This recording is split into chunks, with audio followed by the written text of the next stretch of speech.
Hypocrisy. Hey, what's up, guys? Welcome to Law-Splaining the Interwebs. I am your host, Nick Rekieta of Rekieta Law, a small law firm in central Minnesota. And with me today is a very special guest and a very good friend, my buddy Heith. How you doing, man? I am tired. Long day. Don't worry. Just drank some caffeine. I'm good. Oh, that's great. Good. Illegal drugs to start the show. Perfect. Sounds good. Yep. To everybody, I just want everyone to know it was not Heath's fault we were late. It was entirely Lady Rackets' fault that we were late. I accept no responsibility for this. None at all. Here I am. I'm just trying to sit in my bed and watch TV alongside Lady Rackets. And she's like, oh, yeah, just go ahead and fall asleep. That's fine. Which is, except she doesn't wake me up. So at like 10:58, I go, huh? What time is it? Like some old man who's like suddenly has to go to the bathroom for the 18th time in the middle of the night. And so I get up. I'm like, you never wake me up. She's like, oh, yeah, sorry. I wasn't paying attention. I'm like, I know for your job. You're sitting here watching Star Trek again. And so I'm, yeah. So it was entirely her fault. Women, am I right? You know what I'm saying? Meanwhile, you know how I prepared for this? I don't know if anybody cares. I just did some quick push-ups, little kettlebell. What are you doing? You're just sleeping your whole life away? You get ready for a stream by doing push-ups and a kettlebell? Who doesn't? Yeah, for sure. God, how do you make me feel even lazier than I am? By being late, like lazy, and then last minute not lazy. So it's like 10 minutes. Don't feel that bad. Okay. Well, ladies and gentlemen, I suppose we should maybe do a little introduction of who you are, I guess, because you've been on the show before, actually twice. But a lot of people may not know you because it's been a while. They may not have been around back then, or they just may not remember, frankly. Yeah, I think they were the lowest, like lowest count viewership or something, history of your history. I doubt it. Somewhere in between. I made the mistake of reading the comments the first time I went on. Oof. You can't do that. You can't do that. This is an irascible band of monsters that you can't listen to them. You can't trust them. They're terrible. They'll tell you you're muted all the time. Yeah, right. You cannot do that. No, they're very generous though. They've been very kind. Well, so I guess. Well, is it appropriate for me to bring that up, or just to mention, to maybe we're gonna bring it up. We're gonna bring it up later. So okay, I'll wait. Whatever you want. You could do. I was just saying. So you could certainly bring it up now. Look, this show has no format to it. We're gonna just have a conversation. But let's back up. You and I met in college. We've been friends for quite a long time because we're old. So college was quite a long time ago. Yeah. And since then, our lives have taken interesting journeys. But you lately are on one that is bringing us to the subject of the show tonight. You have been on a journey of being an educator for a while now. And specifically in the realm of building a charter school in the Twin Cities of Minnesota. Right. Yep.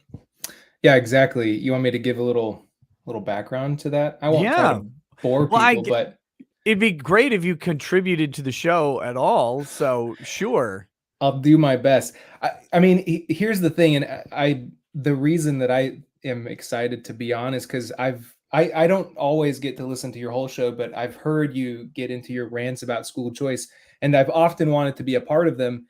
because when it comes to just public schools, that's not only is it important to me as an issue, but I think that it's probably one of the biggest issues facing our country. So the more people that can talk about things and even just think about what are the options out there. A lot of people don't even know what charter schools are, and because they're public, they tend to lump them in the same category as all of the other district public sort of traditional schools, which is a mistake, because oftentimes charter schools are created by people who are frustrated with the school system and say, we're going to go over here and do our own thing.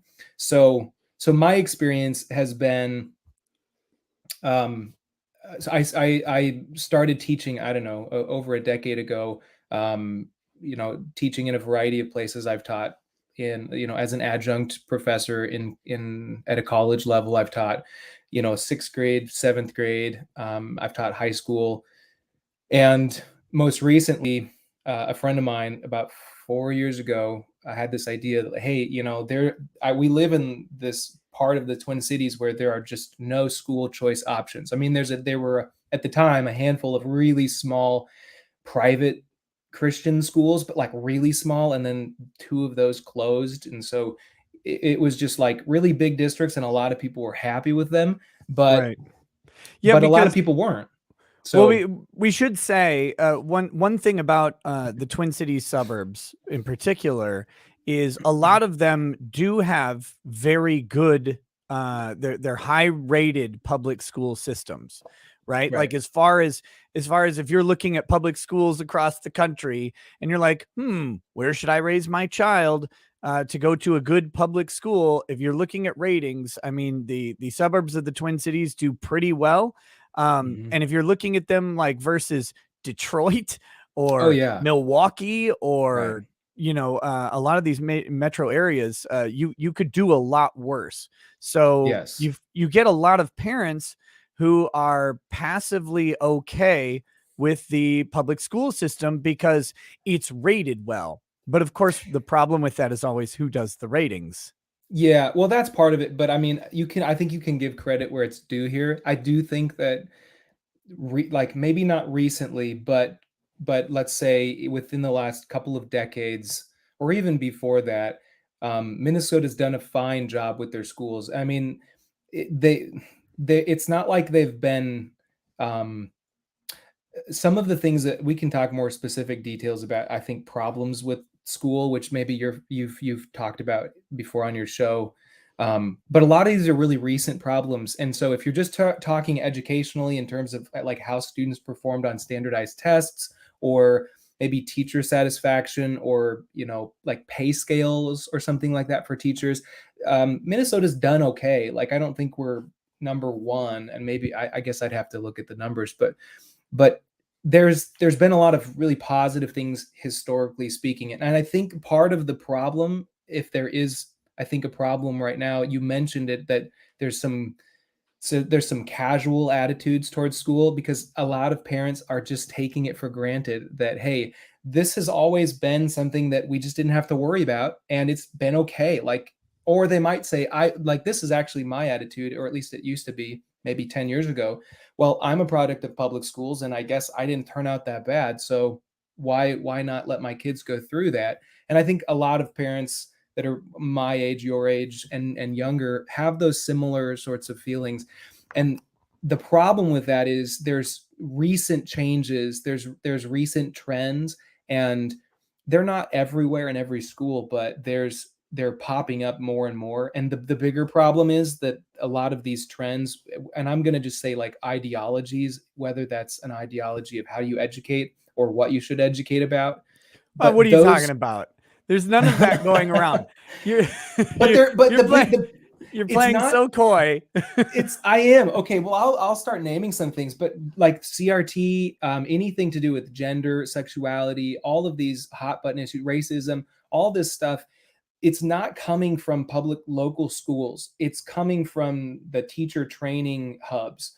And what has happened is that as the general political leaning of, let's say, the United States universities has veered left, and like really left, as there's been less and less of a counterbalance voice to that, then these teacher schools have essentially become ideological, I don't know, farms for here's how you teach. And if you don't do this, you're not only are you not a good teacher, but you're maybe an immoral person. You're probably going to ruin these children's lives and make them into little, monsters or something like that. And I'm being, that's not what they say, of course, but I had the director of the program tell me flat out to my face. This was back when I was getting my license, but we were talking about this very issue. And, she said, this is the exact type of teacher we want to produce. And if we don't sponsor you to the state, they won't give you your license.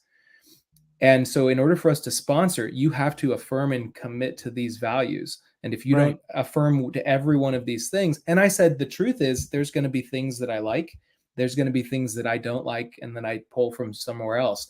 And they didn't like that. And I mean, I almost got kicked out of the program, but I kept my head down and just finished it because I was close. But when you have the director of the educational program tell you, we want you to think a certain way and we want you to be a certain kind of teacher.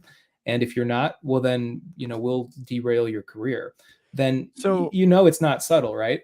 Right. That's the important thing to understand here, is that this stuff is the indoctrination that's happening down at the lower levels, down in the K through 12 areas, is being force fed into teachers with their licensure as being held hostage. And if you want to educate, if you want to participate in this system and try and do something, you have to go through these licensure hoops if you want to be in a public school. Now, if you go into private schooling, there's some different requirements. You don't, I believe you don't necessarily have to have the teaching licensure, but it's, that actually helps you get into private schools as well, because that's the resume checkbox like that, or, well, maybe you have a PhD in something.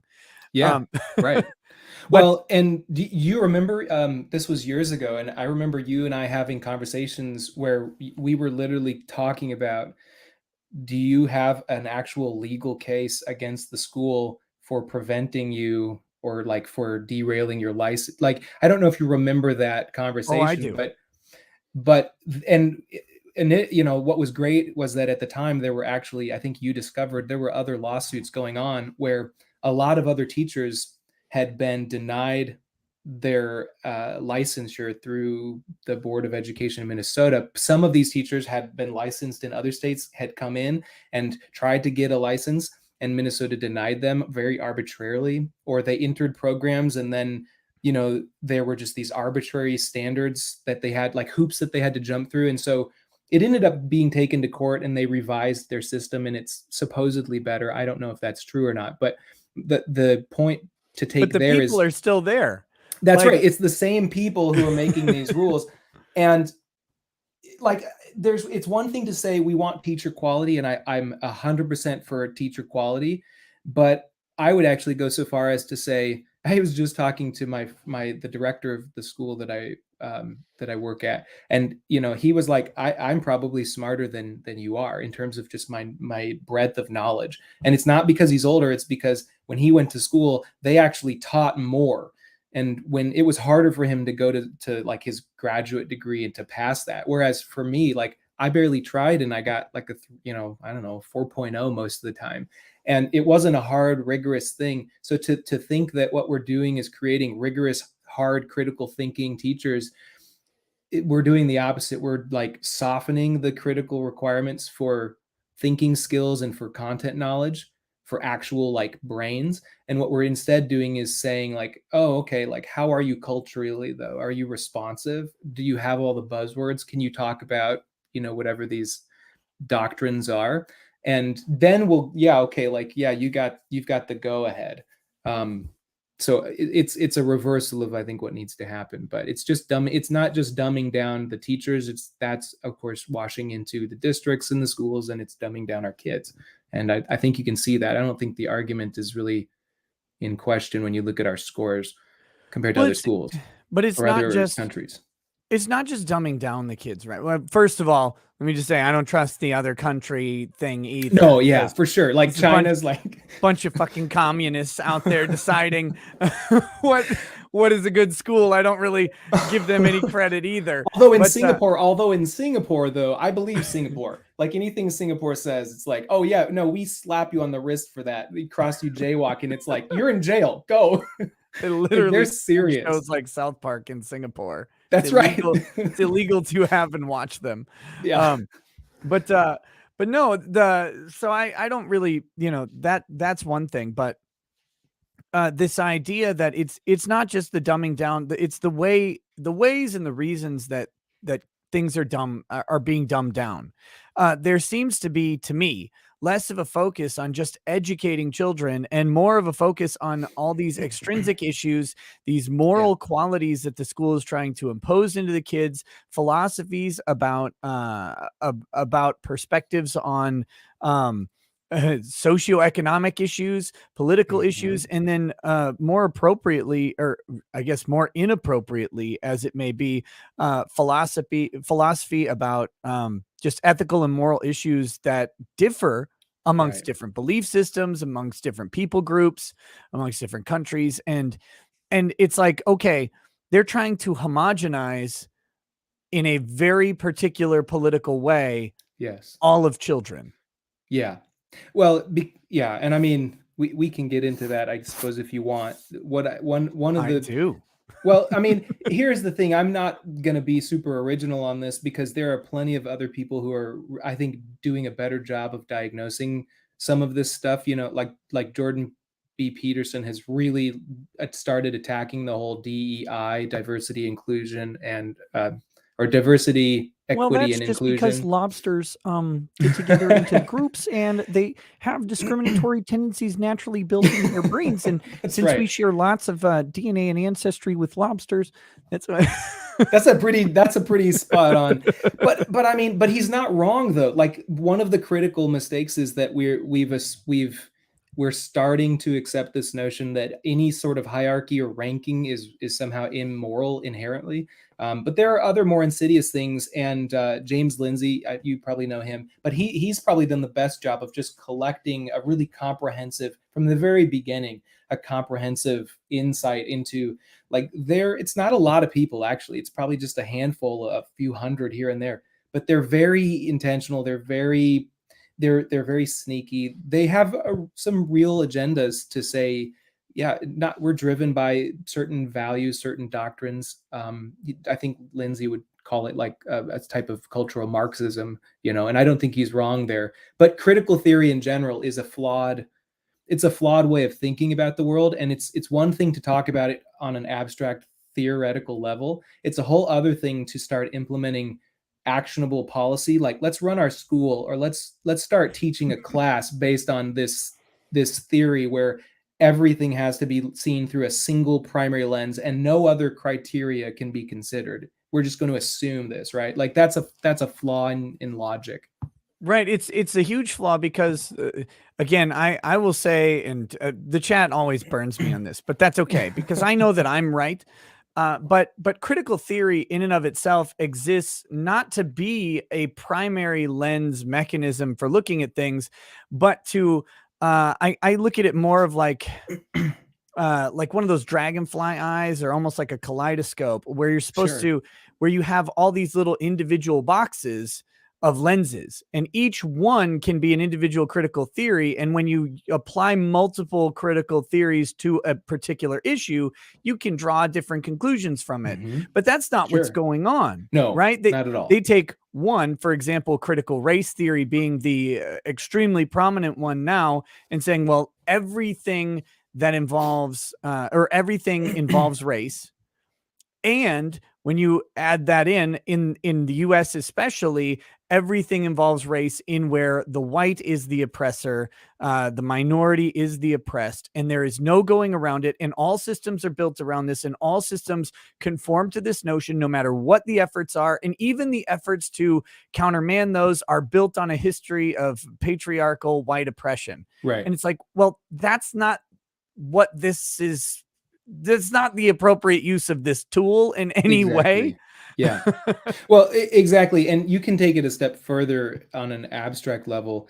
It goes back to power, right? It's so racism is just one permutation of this expression of power, but there's a lot of other. I think someone in the chat said oppression and power, and that's exactly right. Because I mean, and critical theory is much more complex than this, but ultimately that's what it boils down to. This assumption about everything comes down to this power struggle. And I don't know that that's true. Like if you, and there are lots of good arguments about this, but if you look at any system or any relationship and you say, or if you consider your own marriage and you think, okay, are you really going to say that like a marriage between two people is nothing more than just a power dynamic of oppression? And, you know, I don't think that Well, it that's true. depends if Like, one's pegging the other.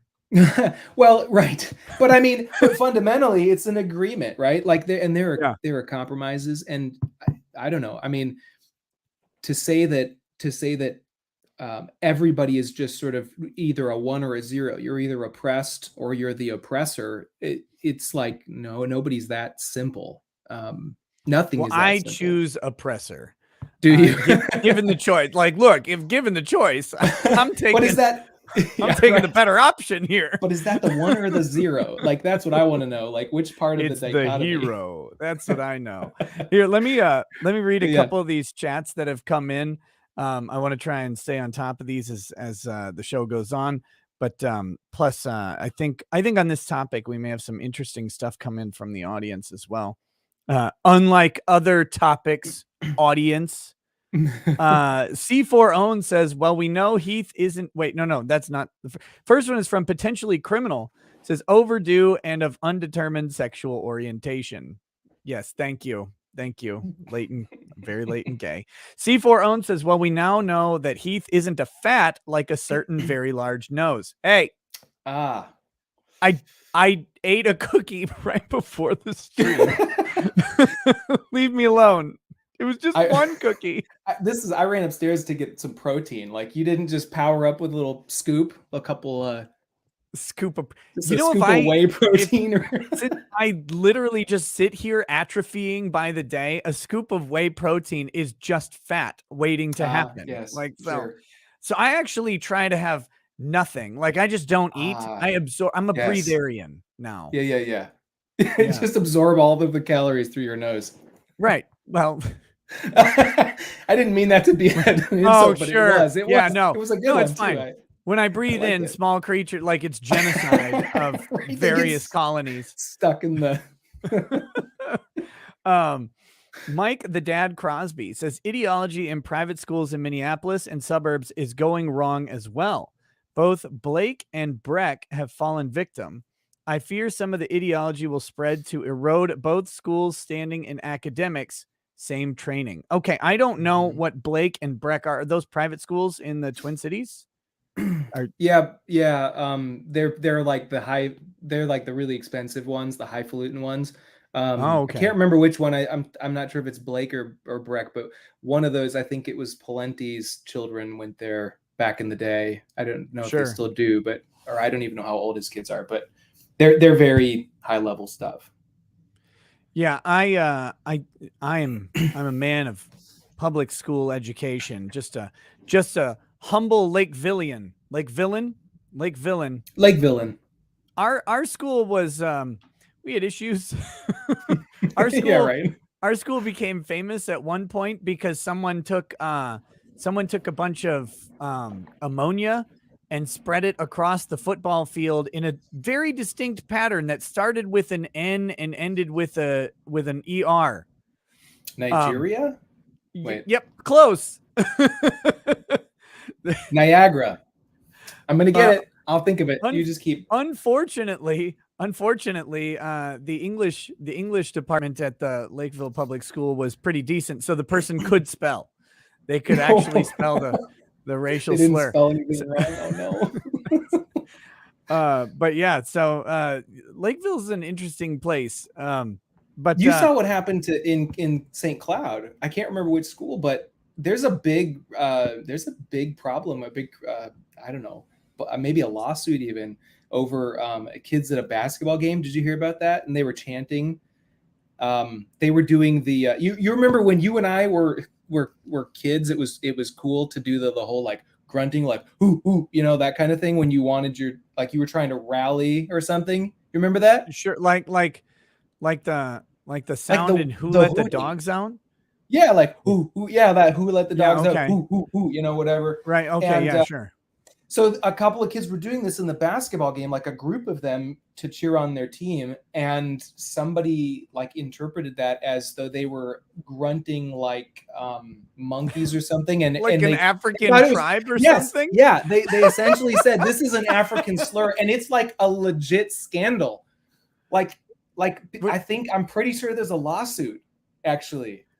were they I don't know, man. I watched It's Congo. weird. It's I don't there's all know. sorts of fun things they could have done instead of that. I mean, Yeah. Well, but I again, like I feel like that's, anyway. I feel like, gosh, like that's an well, old thing. It's not like it's a new thing that they just creatively came and decided, like, suddenly, like, we're gonna make up this brand new well, racist slur. It's like, I you think know they were St. just doing. Cloud's an absolute disaster, right? Oh yeah, yeah, for Like sure. so the main suburb of St. Cloud, which is actually what I think of as St. Cloud, it's like, Right. because it's the south suburb and it's where like the mall and stuff is actually Waite Park. It Mm-hmm. is, I believe, the highest per capita crime city in Minnesota. I believe it. It's not like murder danger, but random stabbings. But Yeah. mostly it's theft, just theft. And I hate to say it, but it's high density Somali population, and they've been having lots of problems in that community there in St. Cloud. So I wonder if it's got some reactionary issues with that, where It could people are be. like, trying to calm, you know, who knows? Yeah. Everything's a disaster. Right. With Even this 10, I stuff. don't know, even 10, or well, no, it was be more than that. It'd be like 13 or 15 years ago. My sister went to school at St. Cloud State, and I would go up and stay with her at her apartment sometimes. And I mean, we just knew, like, even back then, it's like you don't leave valuables in the car, and you know, crime was a problem even back then, and I think it's just gotten worse. Yeah, So it's pretty wild. Okay, let me the cartographer says teachers today go straight from college to teaching. They spend their whole lives in the school system, never gaining any experience or perspective outside of it, from indoctrinated to indoctrinator. Um, Probably that's actually one of my criticisms of a lot of lawyers too, in a yeah. different way. The academic system is a business, and everybody seems to forget that. Like, we pretend that it's this vaunted system, but what they really want to do is fill seats, and then fill more seats and hire another professor, and then fill more seats and hire another professor, and expand their buildings and get Mm-hmm. bigger and bigger. They're growing businesses. They have a business model of growth, and to deliver this many products. And for them, the product is a degree program for someone that they can Right. get to pay for. So as that happens, they want to incentivize people to go directly in to there, and they want to get as many people as possible. In churning them out, they don't really care what effect that has on the market for teachers, the market for lawyers. Right. And with lawyers, all I'll say is this. I mean, I cannot imagine being a business owner with a partnership that me and some other person built up over 10 or 15 years of working together and being poor and then seeing a lot of success, and then having some sort of split where we have to split the business, and hiring like a 25-year-old lawyer who's only been to who's only been through school and law school to manage that and to anticipate the issues that a business would have, or heaven forbid, like being someone in a divorce situation. And yet again, you've got a 24, 25-year-old lawyer who's not married, who's never really dealt with anything like this, trying to tell you how you should navigate the breakup of a life you built with someone. And Mm-hmm. I see the same thing with teachers. Lately I've been talking about just how young these people are when Yeah. and I didn't think about it as a kid because they're all older than you, Right. but I remember some of my high school teachers. I mean, there was a guy, Mr. Radetsky was his name. I'll name him. He He was the one of the chemistry and physics teachers at the school. And I remember our physics class, there were two really hot chicks in it, and they sat right up front. And he didn't do the class most days because he just Right. sat talking to them. And it's Yeah. like, these girls are 17 or 18. He's 26. And you could see exactly where his attention was. There were four things Of in the front course. of the class that he cared Yep. about. I had a teacher in my senior year of high school. It was really funny. And it was kind of an insult now that I look back at it, but he comes to me one day after class, like during a break or maybe something, I don't know, but like in the hall, and he comes up, and I had just been talking to my friend who like was a very attractive girl. And I say that objectively, like, but she was just a friend. But he comes up and he's like, "Wow, dude," you know? And I'm like, "What do you like? You're a like, you're an adult teacher. What do you like? What are you doing?" She's Hello, FBI. and he was like, "How'd you manage that?" And I'm like, well, I'm not creepy, all right? Like, I'm not you." Right. But he just was like trying to strike up a conversation, like we're buds. Like, I'm gonna sit there and, I don't know, dish on how hot she is to my teacher, right? Like, yeah, dude, you know, like, let's talk sex stuff. But everybody seems to forget, because these people have teaching titles, that a lot of these people are 25, 26 years old. And it's like, what are they instilling into these children? So I like that super chat, because it's a good reminder of how young these people are. And oftentimes, not all the time, you do find teachers who of course break out of this mold or whatever, but oftentimes they're an education major. Like, they went to school, they got an education degree, and then they went into teaching. Yep. And it's like, you have multiple degrees that are outside the general educator thing. Not all of them pertinent to like what you teach in school, but like, you also have worked in other fields. You've done other things. You've had to. You didn't go straight into being a teacher. I didn't go straight into being a lawyer. Right. Thank God for that. I think that's a good point. If I could give a little pushback, and I think I mean, I 100% agree with what you're saying. The only pushback I would say is, because I saw some people talk about real world experience, and it's like, yes, that is the ideal. Life is a great teacher. In the absence of real world experience, this is why, and this is what we try to do at our school. We're a classical school, which means that we rely on the Western canon, and we rely specifically on the great books, and we define those as books that have endured across generations and across cultures.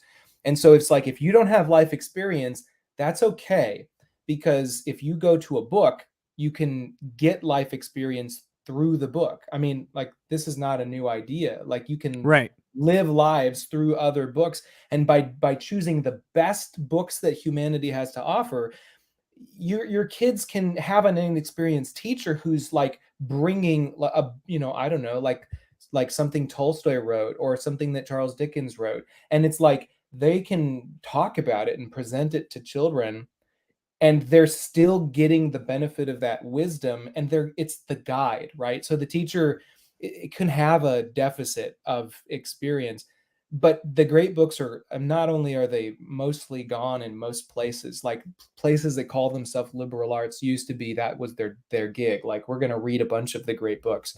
Most places don't do that anymore. There's like a handful left, by the way.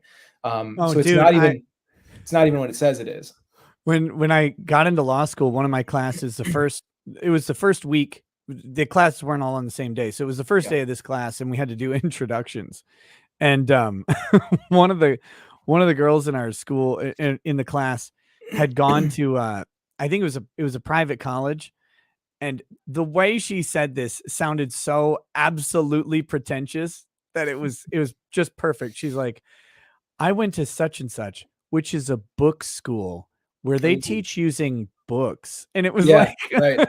but that's what she meant. She went with it was a classical style of education, but it was just like, you sound like the most stuck up catch you next Tuesday I've ever heard of. But she's not wrong though. And so, like, to go back to this the super chat. The point is well taken. So you said you've got an educator who has an education degree. Basically, here's what that means.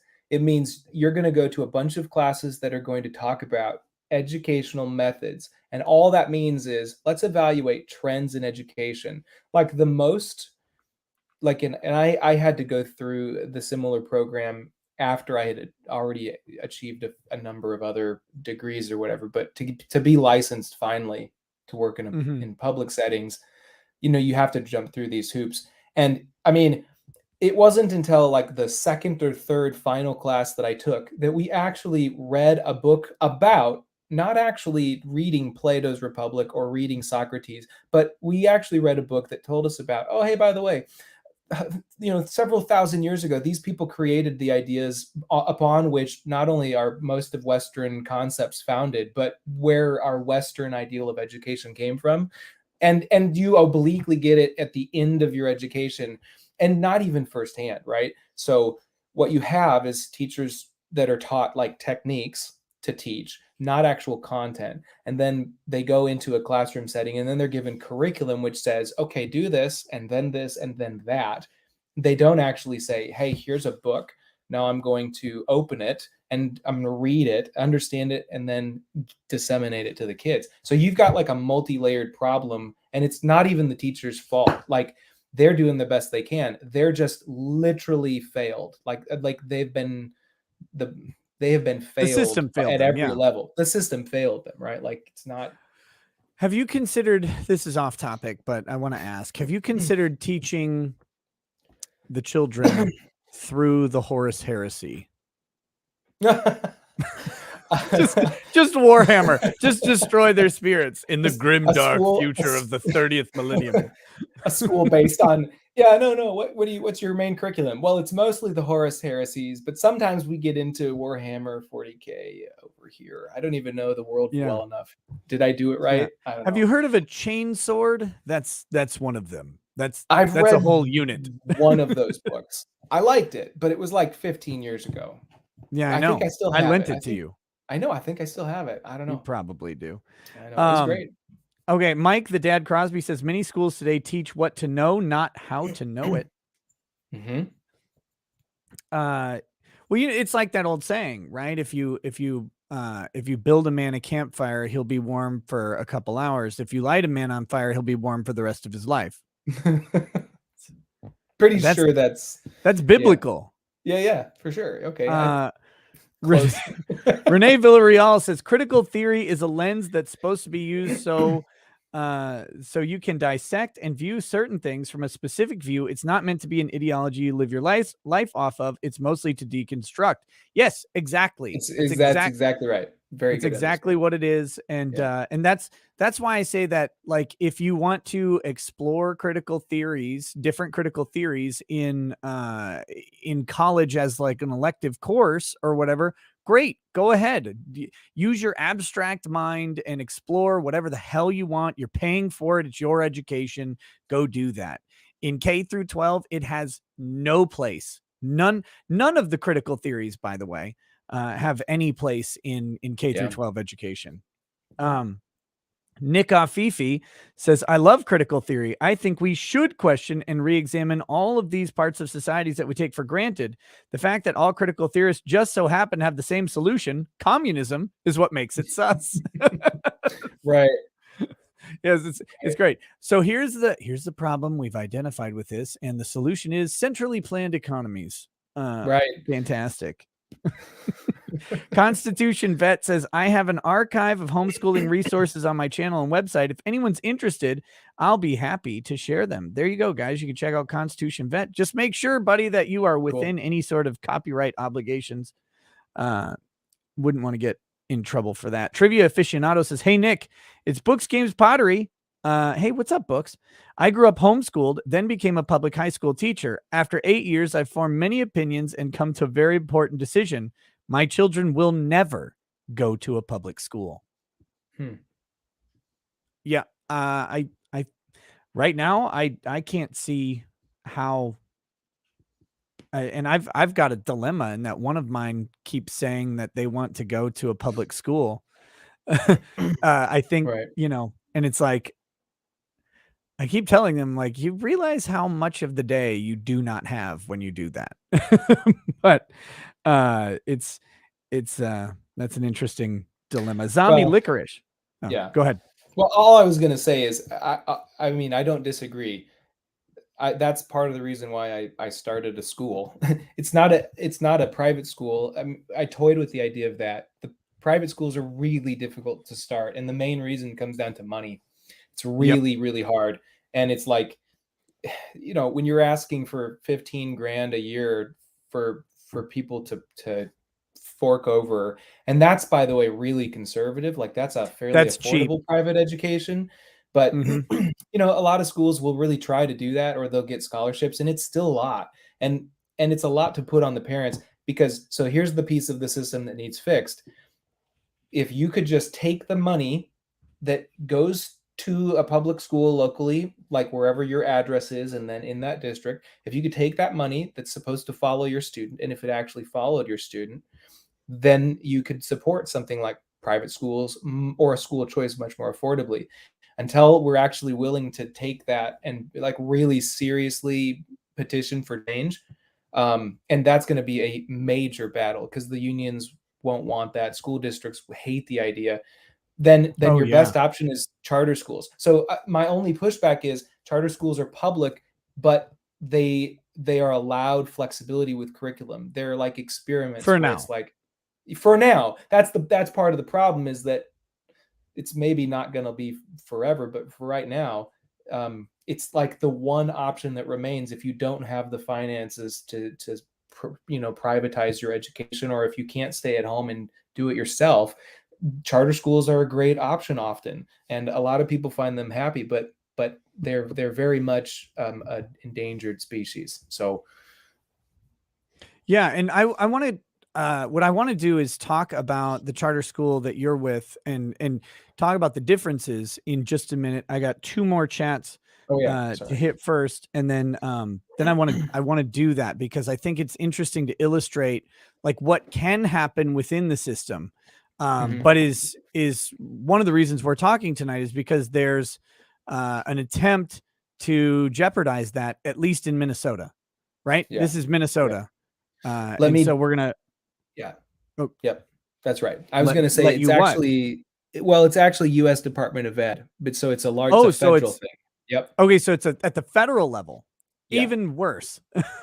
Yeah. so so this will be for everybody. But Mhm. okay, here we go.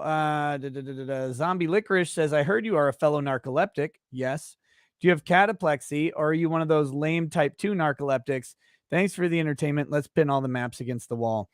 I don't have cataplexy often. I have some similar symptoms to cataplexy, but they're not pronounced. Like I don't randomly fall over or anything like that. Um, it's so that's it. But I have some other issues that come along with it, but I've pretty much adapted to them. Um, but yes, let's pin all the maps against the wall. Mike the Dad Crosby says, I think someone messed up and mistyped critical thinking as critical theory, and then we were off to the races. Grin. Yes, thank you. Thank you. Although I do have to ban you from the chat for using a pun. Puns are Oof, all banned. it's Terrible. hard. Terrible. Um, let's see. Jessica Bird says private and homeschool aren't options for us. Our kids' public school is pretty good. Top 10% in all of Illinois. And Atlas Shrug says, great books of the Western world, my indoctrination. There you go. Okay, let's talk about charter school, like your charter school specifically, and how it differs from the public school system that people know and love to hate. Right. Okay. So just maybe I'll start by just explaining charter schools. So charter schools are publicly funded institutions. So there's a certain level that charter schools are beholden to, like everything that a public school would be in terms of like discrimination, access. It's a public institution, and so we have to abide by those regulations because we want to be accessible. So there's actually it's mostly up to each state, but basically Minnesota has within their, you know, a whole series of statutes within the law stating here's how you can operate this. Now, what that does is, because it's sort of separate, it's its own thing, like here's how what charter schools will operate. What that does is it gives charter schools the ability to essentially be experimental. And so using public funding, we'll say we're going to attempt to do this alternative curriculum. We're going to try a different format. We're going to do something that's maybe non-traditional or different from the model that's, you know, conventional locally, and we're going to get the same or better results. And so there's actually a quite a bit of governance over charter schools, and I think Minnesota does an okay job with this. But because they're still publicly funded, at the end of the day, essentially what a charter school will say is, we're going to use public funding. We're going to allow equal access to everybody. We're going to use a different curriculum, but we're still going to achieve the same standards at the end of the day. And so, like, we demonstrate that when we do the, you know, MCA tests, Minnesota, the whatever standardized tests you're looking at, we're going to say we're going to do just as good, but probably better. Like, our charter school specifically not demands, but like, we'll get shut down or we'll lose our authorization if we can't show consistent either progress or like 10 points above the state average, right? So it's like there's a certain degree of competition and performance that charter schools have to achieve that is missing in your traditional school. Like, there you are have very to, but you have to outperform. Yes. I love the regular, right. yeah.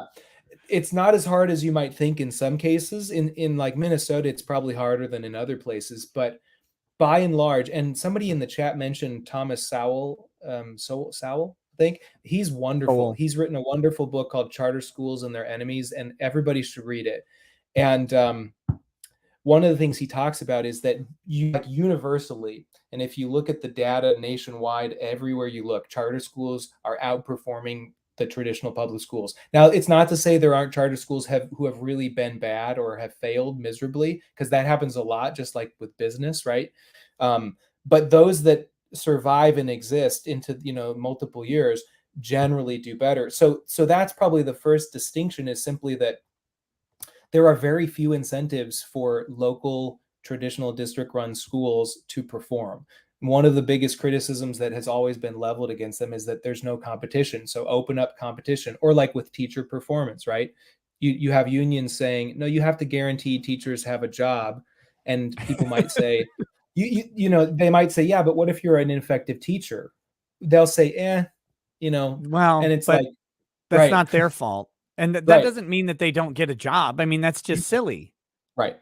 So, I mean, so we already have two distinct differences between charter schools and then your traditional district-run school. And the first difference is, number one, we actually have performance measures that we have to meet, or else we get shut down. Like, it's not going to happen immediately, but essentially, you know, you get put in this warning period, and then if you don't fix things quickly, then you lose your ability to operate as a charter. And the second piece is, we don't work with unions. So unions don't have the ability to go into charter schools. I mean, maybe they could if the charter school agreed to it, but they don't get the default option like they do in public district schools. So what that means is that we can actually look at teachers that have good or bad performance, and we can, you know, reward them, or we can help to remediate the problem, or we can remove them. It's an at-will sort of employment. Every year is the contract, and teachers know that, right? So don't take it for granted that you're going to get this job. Don't slack off, right? Like, do a good job, because education matters for these kids. So you've got two distinct differences there.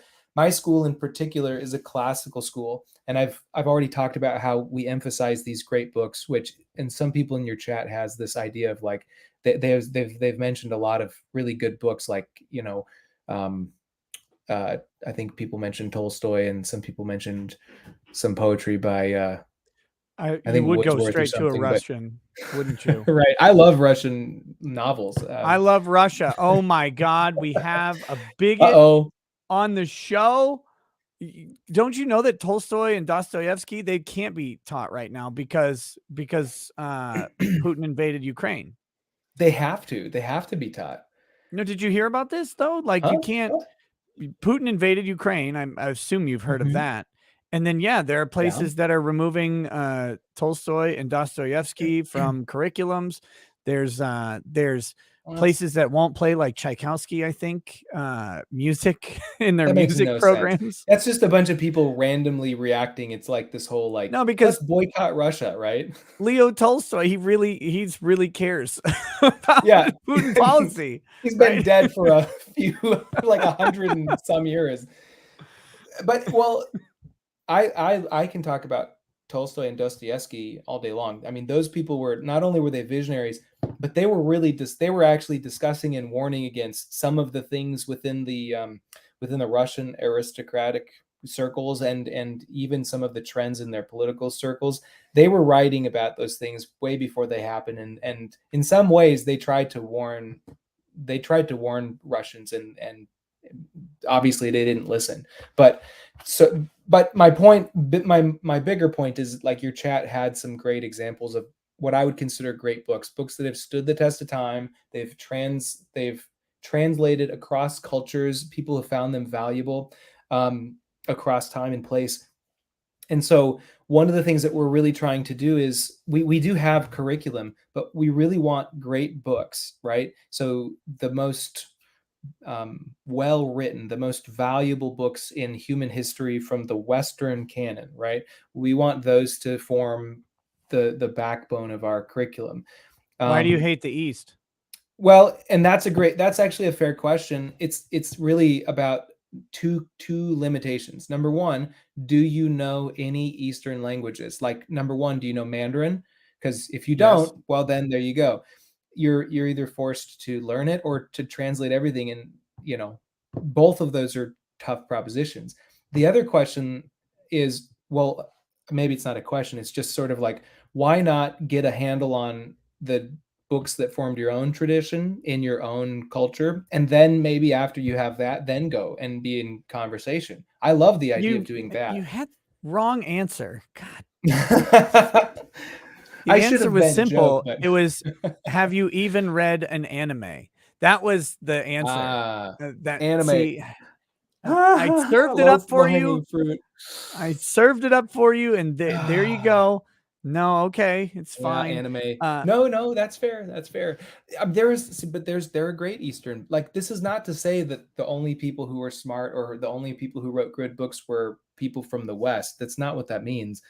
So what we would just say is, you need to have a foundation, and from the foundation, then you have a qualification to go and engage with other ideas. Part of our problem now is what teachers are actually being asked to do is to teach about topics with which they have such a low surface level understanding, like a one dimensional concept of, to students who have even less. And so then it's right. like you get these weird discussions in high schools with sophomores saying, like, so talk to me about your geopolitical beliefs about the Russian Ukraine, but you have people who literally don't know Russian history, so they couldn't walk you through the details of, like, let's talk about how Russia moved from this position with Peter the Great, being the ruler of Russia, and then how it moved into this sort of, this communist government, and then into Stalin. Is like, nobody probably knows half of those details, and yet somehow they're going to form some relevant, like, they're going to elucidate some brilliant strategy for the Ukrainian Russian debacle. Like, it's insane. So we want to give them a foundation. And I think the other key point here is, well, there's another one. Curricular wise, we want chronological history. So from first grade on, we start teaching at the beginning of known history. We start with the ancients and we move chronologically up.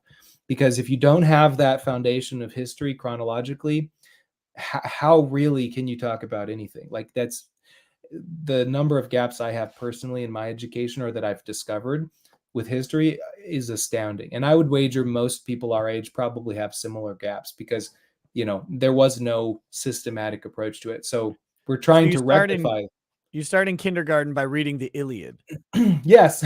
No, we start with Mesopotamia, and it's kid level, right? So, it's baby history, really, but you talk about the Egyptians, and you talk about the ancient Hebrews, and you talk about the Babylonians, and you talk about the development of culture, and you get into Greeks, and then you get into Roman life, and then you get into the medieval times and early Renaissance, and early modern, and like you go through that and you kind of try to hit the big points of, like, for example, here was the American Revolution and here was the French Revolution, and how are those two things related? And let's also do a comparison and see, like, look how revolution can go right and look at how it can go really wrong, and so you talk to kids about those things. The other thing that it does, though, is it, like, I've had parents ask, so will you talk about politics or current events? And right now we're like a primary school, so we have we have K through 5th. So it's Right. we'll eventually go to 12th grade, but it's like the answer is no.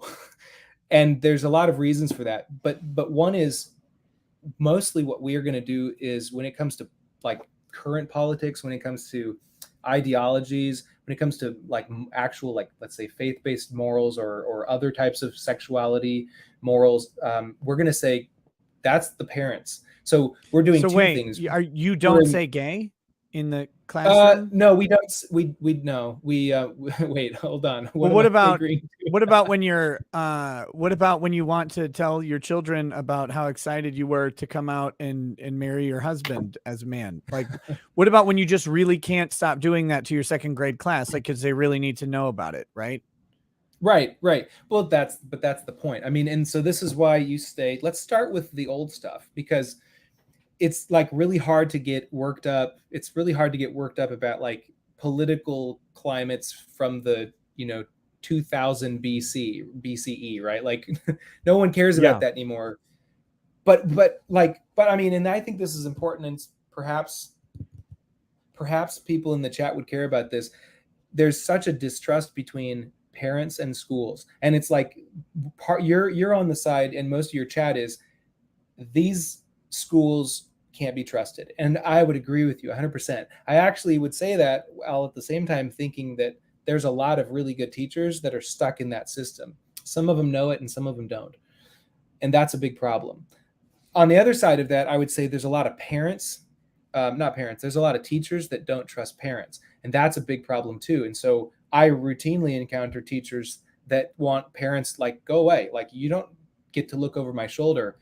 And partly that's because sometimes parents can be really mean, and then partly it's because we don't necessarily want you to sort of judge what we're doing or criticize it. So what our school has tried to do is invite parents into that process and say, okay, here's exactly what we're doing. Here's the curriculum. We're an open book. You can ask us any questions. You can read the books. You can take them home. You can, if you want to sit into a class, you can come sit in a class. We'll arrange it. I'll sit down with you, and like, we'll sit in a history lesson, or we'll sit in a science class. And we want to bridge that gap, because number one, we want parents not to just defer responsibility to the schools. I think if there's one thing that's maybe missing in this big, we are frustrated with schools conversation, is the fact that we're in this position because parents for like maybe 3 or 4 decades have sort of just sloughed off their responsibilities more and more to schools and said, hey, raise our kids and make them great, and we're going to pay less and less attention while we work more and more. And we're trying to say, nope, we're going to pull you in. Do you think because I've been thinking about that as well, because that is an often criticism, is like parents aren't paying attention. But do you think it's because, like, for a while school was relatively straightforward, and it functioned in the way that we expected it to function, right? Like, even when we went to school, I mean, I feel like most of our day was spent on the major subjects you would expect through most of the grades we went through. I mean, I had varying quality schools, because we're talking, I went from the city limits of Houston, Texas, to the suburbs of Minneapolis. And so sure, there were some quality issues there, but at the core of all of those things, I remember the main classes. I would do a reading class, We had a math class. Those were every day for significant portions of the day. In fact, down in my school in Texas that I remember best was third and fourth grade. It was Stovall Elementary. I don't think it's called Stovall anymore, but when you we had when we got to English and math classes, they did almost a junior high style thing where they actually separated the kids out, except it was achievement based. So the more Right. advanced reading and math kids went to a specific class that catered to them, but that was just those two. English and mathematics were treated that way, and then all the other classes were kind of, you had social studies and stuff like that. Yeah. But those were all kind of lumped into one main thing. But the focus, you could tell the education focus, because the remedial kids got extra attention to try and catch them up. The advanced kids got stuff to challenge them, and the normal kids just didn't know what was going on because they were of average intelligence. Yeah. Right. But that was the focus. And then when I moved to Minnesota, we didn't have the exact same structure up here. They didn't separate kids out specifically, but I can remember there never not being an English and mathematics section of class, and you'd have various science things, or you might go to music and gym and stuff like that, but those were always the staples. And nowadays I feel like they're, even if they're there, that they're not the focus of those subjects. Even it's weird. There's all this other stuff floating around those things, but for so long it just kind of functioned, and so parents were able to check out. Right. I think that's, I mean, I think you're onto something. I think that's part of it. It's really interesting because like there's a history on this, and some people probably aren't interested in the details deeply, but it was about like, I don't know, it was between the 1930s and the 1950s. And that transition went from basically where you'd have a town and the people in the town would actually directly hire a teacher. And it was usually a young woman, because she was, maybe she was like, I don't know, like she was looking for some sort of job. And you talk about power, and it's like you say, oh, young women were never given power. It's like, well, actually, no, they were given the really important job of educating young people. So I'm not going to say there's always been great equality, but we've mostly relied on young women to teach everybody the important things for life for a long time. And at least in this country. So, you'd have that young person who's, or maybe a pastor or something, who would need extra income, and they would say, here you go, teach this stuff. And the parents would sort of pay for it and direct it. And the teachers would sort of happily do it. And it was just like, teach them to read, get them doing their maths. Right. And that was about it. And they'd read, and then, and then it gradually switched. And part of that was because it professionalized. So with a lot of industries, America has tended to specialize rather than generalize. And I think that's kind of a mistake, actually, because you have this really deep, narrow experience, but you don't have broad experience. So you kind of need a both and there. But so then in the 50s, that was kind of like the point where you really had your public school heyday, where schools got really big. They started getting more funding. You really had this sort of professional system. But I mean, up until the 90s and that maybe early 2000s, you still had a mostly functional school system. And the reason for that, at least in my opinion, is because they were sort of living off of the success of the previous generations, right? So like every student who's ever been trained, when I say I'm a classical educator or that we're a classical school, what I mean is, well, I've defined it already, but I'm talking about educating the whole child to give them the tools to think. And most of our grandparents probably had some degree of classical education. Even if they went to like 6th or 8th grade, they probably know more than most of us. And that's because they were taught systematically history, math, and reading. And so we've just sort of coasted on the benefit of several generations of really solid teaching. And now, unfortunately, we're getting to the end of that. Like we're not on a downhill slope anymore. We're on a flat, and we're running out of inertia. And so that's why we're seeing our schools declining, is because we've systematically removed all of these like really important aspects. We've propped up this sort of nonsense filler, like social studies versus history. I hate social studies as a concept because it's like Yeah. I hated it as a social class studies, every single yeah, time. it's when it's about history, it's great. When it's not, it's missing the mark, and so that's just one really tangible example of that. But I agree with you. Let me read a couple more of these chats. A crafty Huragok says, Heath, balls or no balls on your fuda? You've asked me that question, and I don't remember what I Yeah, said. you said Do the you only remember? correct answer, which is balls, of course. Pretty sure I don't know. You said balls before. I'm telling Did you. I? All Yeah, the right, I'm chat pretty sure I reminded did. me earlier. Yeah. Okay, all right. Well, as long as they know, right? As Are long you as the trying to truth say is you out would there. prefer no balls? No, no, no. I just want to be consistent, right? Like, God forbid I say the opposite of what I said last time. Yeah. By the Thank you way, so Drex much. is in the chat. Drex is there. He said he misses you. Oh man, I miss standing next to him and having myself feel like a small doll person. He's Like, married now. what? No, I Yeah, heard he had. I he's mean, I knew he had a kid, but he's married, huh? married to a woman in Arkansas. Ooh, cool. He's down there all the time. Huh. She hasn't moved in with him yet, but Congratulations, yeah. Drexel. No, Way to go, Drex. yeah, I think about Drex all the time. We had some ridiculous conversations, though. Man, actually, kind of like your stream, actually, when you have him on. It was sort of reminiscent.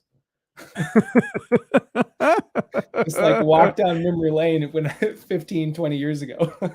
I'm so proud of him for finally getting married. It's great. It's all this time he's been saying he'd never do it. Now he did. Is this a recent thing? Is this a how Oh long yeah. ago? What? Well, I mean, it's been months now. I mean, he's just down there Oh, literally constantly, always down. Oh, just watching movies. Sure you are, buddy. Right. right. Yeah. That's my I just favorite thing. I miss the Drex impersonations. Like, well, women are they're sus, man. Like I don't know. look, Heath. Let me tell you, Heath. You got to Yeah, hear this. yeah. Heath. Hold on. No, you want to know what the best movie is? Let me tell you about Heat. Wait, it'll explain all of life. Oh. 100%.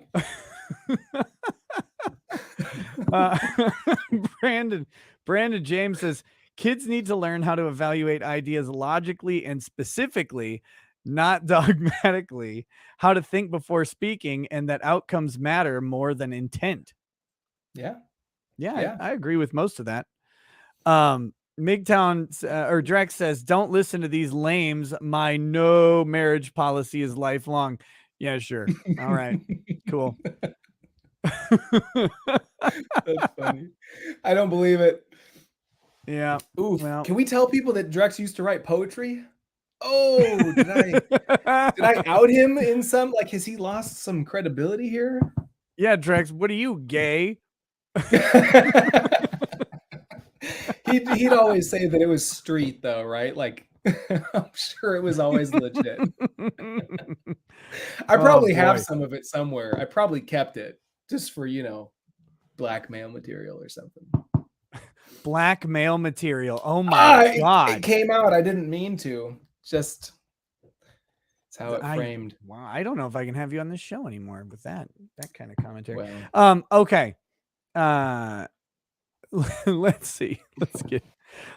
Let's talk about this this federal thing.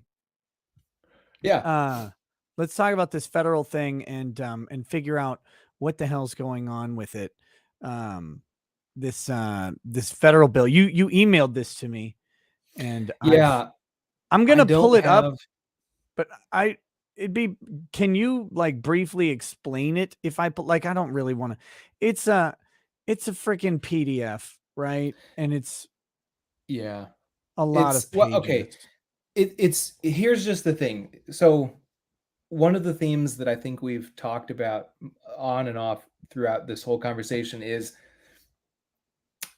we're all really happy with how schools are performing, but a lot of the reasons that schools have become the way that they are is because people have not paid attention. So it's exactly this kind of boring junk that constantly gets pushed down from bureaucracies at the top, whether that be at state level or at federal level. And it's literally just a bunch of sort of bureaucratic baloney, right? It's just this like, it's like this newspeak basically, right?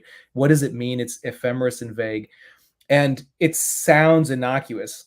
So like ostensibly this is the US Department of Education, and it's not even a law at this point. It's the federal government, the Department of Education, deciding how they're going to assign or dole out grant money, because essentially within the budget, the federal government and state governments have certain chunks of money that they reserve for education. So it's basically a proposal on, here's the criteria that we're going to revise, because currently we've been giving money to these charter schools, but we're going to revise our criteria. And that sounds so innocent and just like you probably want to die. It's so boring. But when you go in and look, essentially, like most of these aren't as like, they're not necessarily horrible. It's just that, number one, so it's like, okay, here's the priorities, where they'll say something like expanding opportunity, right, through quality school programs, and all of this stuff needs to be defined. But what it really comes down to is they're taking and creating, essentially, I don't want to say random, but let's just say somewhat arbitrary standards, and they're using those standards to then restrict or open the flow of funding towards schools. And this is very intentionally designed, at least in my opinion, from what I can tell. It seems very intentionally designed to harm public charter schools.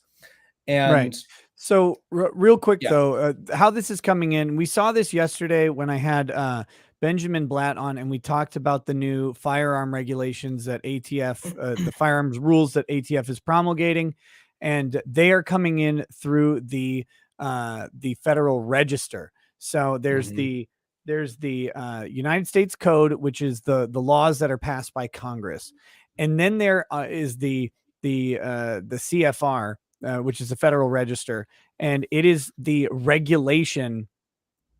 It is the regulations that explain how the laws work, and this is where the administrative state takes over from the lawmakers. So the Congress creates the Department of Education, and they give the Department of Education some specific missions. Your one goal is to be the primary educator of children in the United States through a public school system that is of no specific individual cost to people. And then the other is to they'll pass laws to advance certain ideas or do certain things within that Department of Education.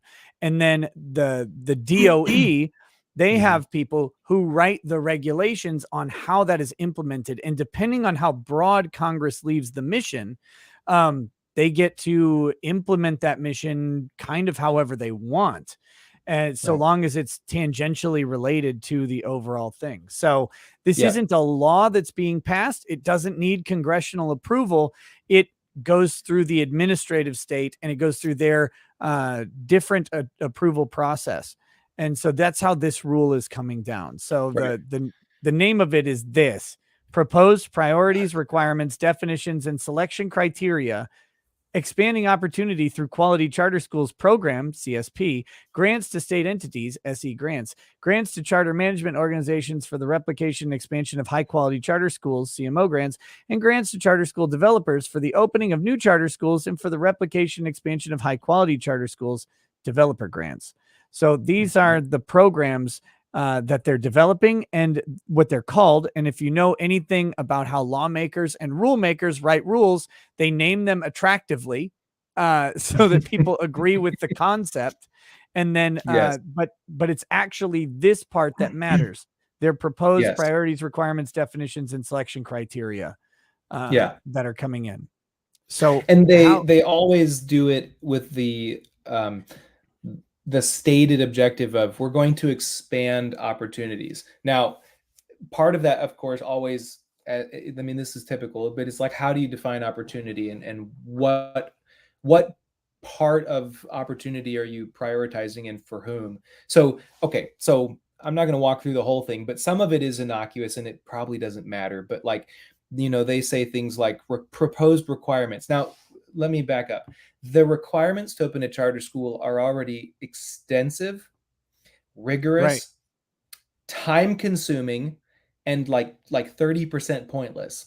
Some of them are really important, right? So I've been through this process. Me and my friend, and she's a genius, and so she did most of this paperwork, and I just helped support part of this. But my contribution has been opening it in person, like as a school and building the school itself. But her and I worked on these documents, and there's I don't know, it took probably a year and a half to 2 years before we got approval just doing paperwork. So essentially what you do is you try to look at the requirements, and they have an application, and then you have to apply, and there's these steps in the process, and they're very difficult. Like, a lot of people will submit something or a plan that gets rejected, and sometimes you don't know why, and sometimes you do know why, and then you have to go in and you have to appeal to an authorizer. So my point is just, it's very difficult to start a charter school. You could spend a couple of years, maybe 4 or 5, writing the program, trying to get this approval, and still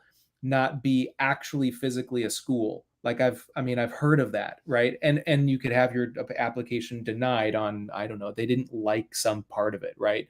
So it's already really hard. And here's what they're saying is, like, here are some requirements, and it's as though like there aren't requirements. So that's annoying. But some of these are fine. Like, okay, you need to have a plan. Like, tell us what you're going to do that's different, that's better, etc. Right? So that's fine. Talking about nonprofit stuff. So you're not going to try to use this to gain, anything to benefit yourself. That's fine. But here's the part. So, okay, one I'm thing, a if you're for-profit person. Yes, right. Well, right. And we have, of course, automatically assumed that somehow there's some moral superiority to being nonprofit, and that's nonsense, right? I think one of the more corrupt things, our organizations in the country, is probably the National Education Association, the union, and they're nonprofit, right? But I think they're a very self-centered and corrupting organization. So it's like there's no moral ground implicit in nonprofit. But so, to be clear, what they're doing is essentially creating additional requirements on funding. Without funding, everything comes down to money. Like, there is no, people can be like pie in the sky. Oh, let's just do this stuff. We talk about defunding, things like that. Fine, whatever. At the end of the day, nothing gets done without lots and lots of money. Yep. Now, that's just the reality. So you want to do anything, you're going to need a few $1,000,000. There's money out there, but they're saying essentially, nah, we're going to restrict it, and we're going to do so kind of arbitrarily. So the proposed selection criteria is where this gets really insidious. And I would say probably the most egregious point of this. So again, oh, you have to have a high quality plan. Okay, you have to, prove what you're going to do and how you're going to be better. Fine. Here's where it gets tricky. One of their proposed priorities is to require a charter school to collaborate with at least one traditional public school in some way. Now, I can explain why that's a problem in a minute, but the simplest way of stating it is public schools don't like charter schools. They don't. So wait, you said a charter school has to collaborate with a public school?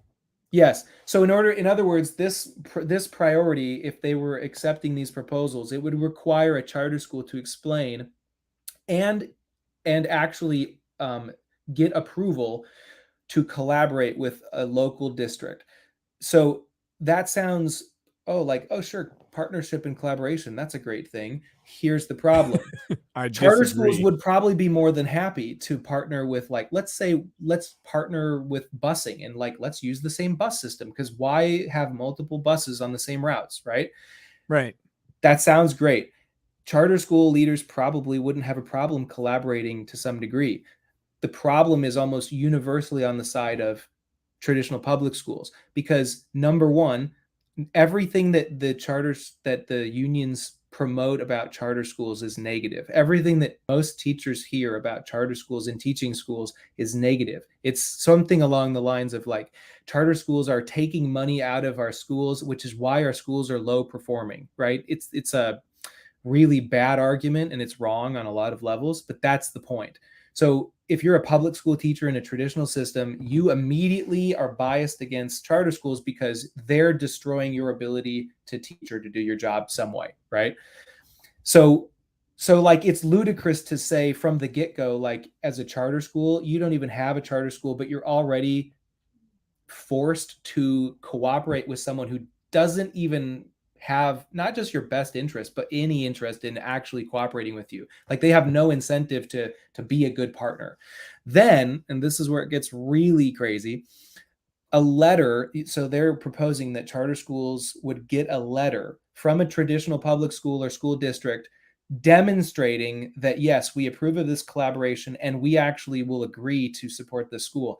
The likelihood of any charter school going to a traditional school and saying, hey, what we want to do is we want to build a school and we want to get about 400 students. Oh, yeah, students that would come from your district probably. Right. We want to take them and we want to put them through an alternative program. How do you feel about that? The district's going to say, well, can you fill it in? Go F yourself. Yes. All right. Because so the idea, no matter what, we have laws because schools got mad that kids weren't showing up enough. We have laws making it illegal for kids to not show up to school when they're registered, right? Like we have truancy laws that penalize the parents. And the reason that those laws exist is because the schools get paid on this sort of weird daily calculation based on a per pupil attendance. So they have to service a certain amount of pupils to stay afloat. And if those kids aren't there, then the school goes underwater. They have too many teachers. They have to make staff cutbacks or whatever. It's a big pain. And that's a problem. So when you go to a public school and you propose to remove 400 people from their system, you are directly impacting their, now it's not a for-profit institution, but it's literally, if you take 400 kids out of a 3,000 kid school, like you have crippled it. If 400 parents decided to homeschool their kids tomorrow, I mean, you might see a school fold. It's that it's that close to balance on money in versus money that they're able to generate money in from the state versus what their expenses are. Well, and they And want to crazy. They want to pretend as though we're doing a great job over here. We're barely hanging on because life is really hard and everybody's against us. When the reality is they've mismanaged their funds, they've become bloated institutions. Most funding, by the way, most no education funding goes towards, like, I don't know, sports centers and administrative or bureaucratic costs. The administrative costs are insane. Those have exploded by like hundreds of percents over the last decades. So what you're actually seeing is more money is being put in education, but it's not getting to teachers and it's not getting to students for sure. And so when you say 400 students leaving, like that's a big problem, but it's a big problem because it's poorly managed budgets that are bloated with a lot of excess that has really no impact on education. And they'll pretend that that's not true, but that's the reality. And I don't know, I think a lot of public school teachers would probably even admit that about their own school when it comes to the bureaucratic sort of nightmare. But so the idea that a charter school is going to get a local traditional district to sign off and agree, like, yeah, for sure, just go ahead and take a few hundred. As an example, my charter school right now, like last year we had 100 students, just under. This year we had just under 200, or we have. Next year we have enough enrollment to we'll probably get close to like 350 or so. And so think about that. Like we are only K through 6 and we've already got, about 350 students coming from local districts. Once we get to K-12, we'll be, like 800 and something, right? So that's 800 students that, rather than the district looking in saying, hey, good on you, you found a place where you fit, where, your values align, and or, where you feel like you're getting the education that your kid needs, rather than saying that, like, that's what's best for students. Oh, look, the test scores are better. They'll say, how dare you? You've stolen those children away from us. Our educational program has suffered. You've harmed the education of the students in our schools. And, like there's no good feelings. There's no love lost between them. And so it's ludicrous that this would ever be a favorable situation for charter schools. We've asked charter schools have the opportunity to partner or collaborate with traditional schools already. And so like we can, for example, we can use district busing, or we can go and hire our own, contract through a busing company. And when we approached the local school district, hi, we're a really small school and we'd love to just work out a deal with you with, your like currently existing budget. And they were like, yeah, well, we're happy to help. So here's what we're thinking. We're going to drop your students off at school around 10:30 and we'll pick them up around 1:30, 1:45. Does that sound good? I'm not kidding you. That was literally what they said. And we're like, fine. well, obviously no, right? Like, yeah. But that's the kind of crap that they'll do. Or when it came, like you can do with food service, you can say, hey, since you're already making like all the food, how about you make like 100 extra or whatever, and we'll pick them up and we'll just pay you. And they didn't even try to give us a bad deal there. They just said no. Sorry. They literally laughed at us and hung up the phone. Like, I'm not kidding. Which is silly, because when you get to a certain level of commercial cooking, it doesn't matter. Yeah. Like it doesn't matter. It's just goop in a big pot. You add a little bit, a liter to the pot. You add they're using shelf ovens, these racks of things anyway, so it's just a couple more trays going in. It's not like there's a ton of extra labor going. It's not like they're handcrafting these stalwart meals. but it's exactly, that's right. So it's just disingenuous. And if you think about it, a public school is supposed to serve the community. They're supposed to serve the students. They're publicly funded. Taxpayer money goes to support their existence. And the idea that they would not be willing to partner with another publicly funded organization committed to the same thing is ludicrous. But that's what we have. And so you've got this deeply protective organism that's only concerned about its survival. And if you want an argument that's, I think, really, really above reproach about whether or not public schools have their students' interest at heart, I think you can go to Thomas Sowell's book, Charter Schools and Their Enemies, and he's very detailed, where he'll give example after example of this public school intentionally denied opportunities to students that would have benefited them simply because it wasn't their school, it wasn't their program, right? So, it's a bad situation. It's hard enough to create school choice. And something like this is just one nail in the coffin, or maybe not in the coffin, but it's sort of like, here's another 20-pound How about weight. in the You've wrist? got to drag this. Yeah, well, right. You've got to drag this. We're already hobbling you. Is it Harrison Berg? What's the short story about the guy where it's like, he was like so creative and powerful and intelligent, and people had to weigh him down because he would just float. Isn't that Harrison Bergerson or Bergerson? Yeah, it's a Vonnegut story, right? Yeah, Kurt Vonnegut. And it's just this idea of like, this guy's so brilliant, so powerful, so like Bergeron. There we go. Like 7 people. Yeah, see, I only knew that it was Vonnegut because the other day I was referencing this story and I was confusing it with a Rand, one of Rand's stories. That. You were confusing with Anthem, I think. Yeah, either Anthem or We the Living. I don't know. Probably, I don't remember. But yeah, I was thinking of it because it's such a similar story to what she writes anyway. But yeah, it's great. It's this guy who they have this equality society, and so he's big and strong, and so they have to literally put weights on him to try and make him equal. They have some weak average, and slow and average, or right. The average is the weakest. And so anybody stronger than the weakest has to be weighed down appropriately. But no matter how many weights they put on him, he kept just getting bigger because he was doing like the Stallone HRT treatment or HGH. Taking a little testosterone on the side. My name is Leah Thomas. Sorry.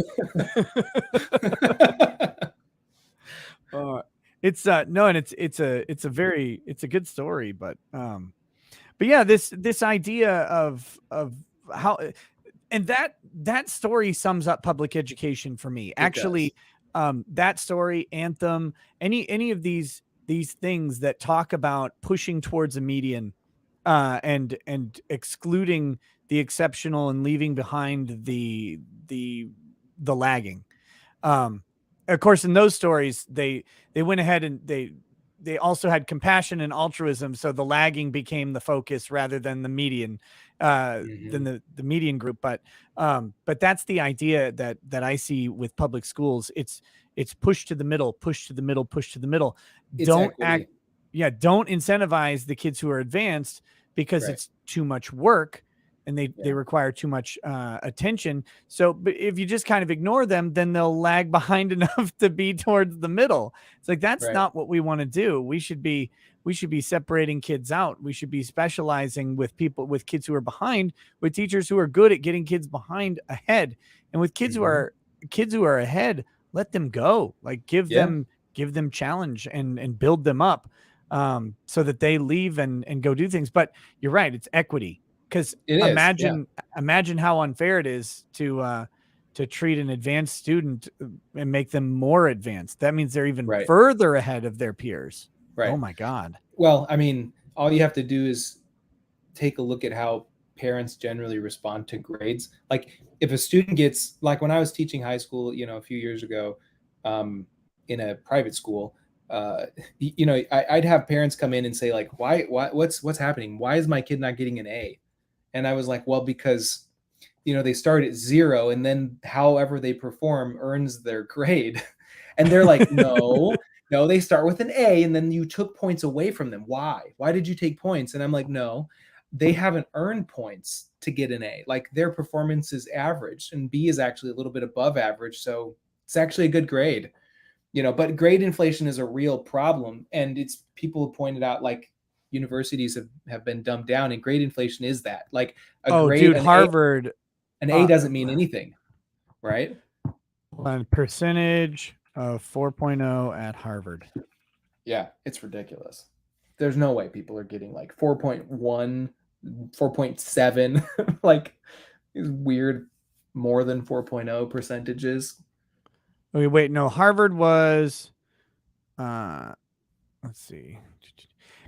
Class of 2017, the Harvard Crimson, the average self-reported unweighted GPA on a 4.0 scale was 3.94.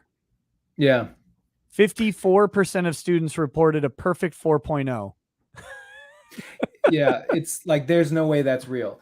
Here's how you know. Okay, so Teddy Roosevelt's one of my favorite historical figures ever. Like, he was an interesting guy, but he was a brilliant guy. Like, this is a guy who read a book a day, at least, sometimes 2 or 3.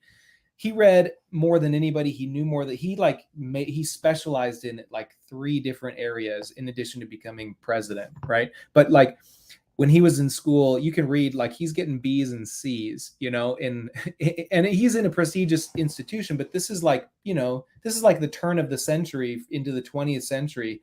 And he's working his butt off, studying hours. He's one of the more brilliant people in the 20th century. And he's getting a few B's, maybe a handful of A's. And that's good, right? Because that's how hard it was. You had like literal geniuses competing to get A's. And now it's like, when people say, oh, I got a 3.9, I see teachers' applications all the time, and it means very little to me because it's not hard. Basically, you show up.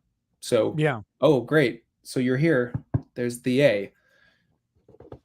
I don't admire Woodrow Wilson, and I resent that. I saw that. That's not fair. I was gonna roast you a little bit because Teddy was the beginning of the progressive era.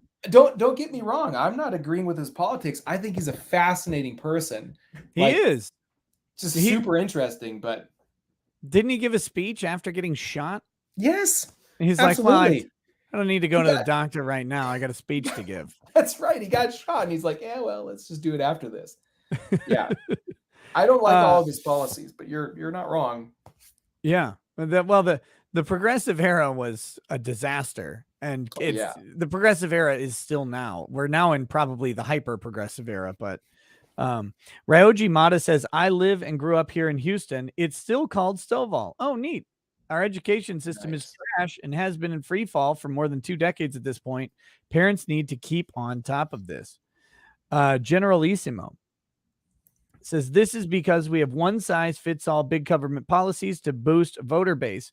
Smaller schools, more choices, less authoritarianism, younger, fatter, good logic. Did you see the whole med student pronoun syringe thing? Am I the younger, fatter? I don't know if it's you or me.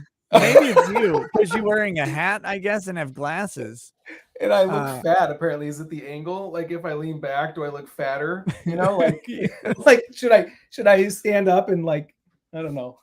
Well, I think there was one lady in the chat who wanted you to take your shirt off, but don't do that, please.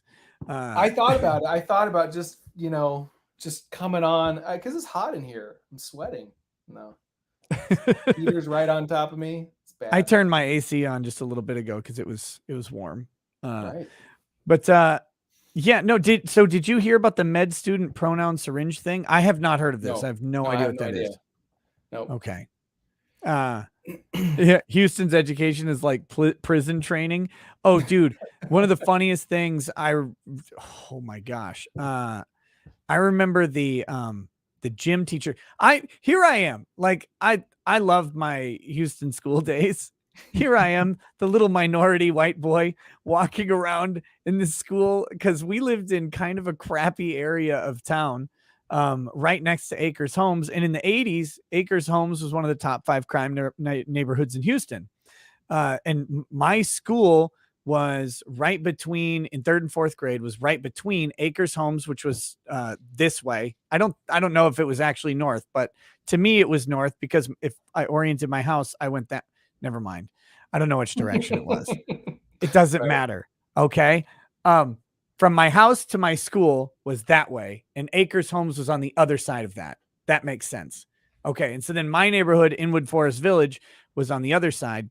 And I remember all of these little things happening where I'm terrified, and like I hate to put it this way, but the black students were getting like screamed at because of some issue. And the reason it was typically the black students is because there were only 2 white kids in my class, and there were 2 Indians, and the rest, there was like a couple Mexican kids, and the rest were black. Like the majority was black.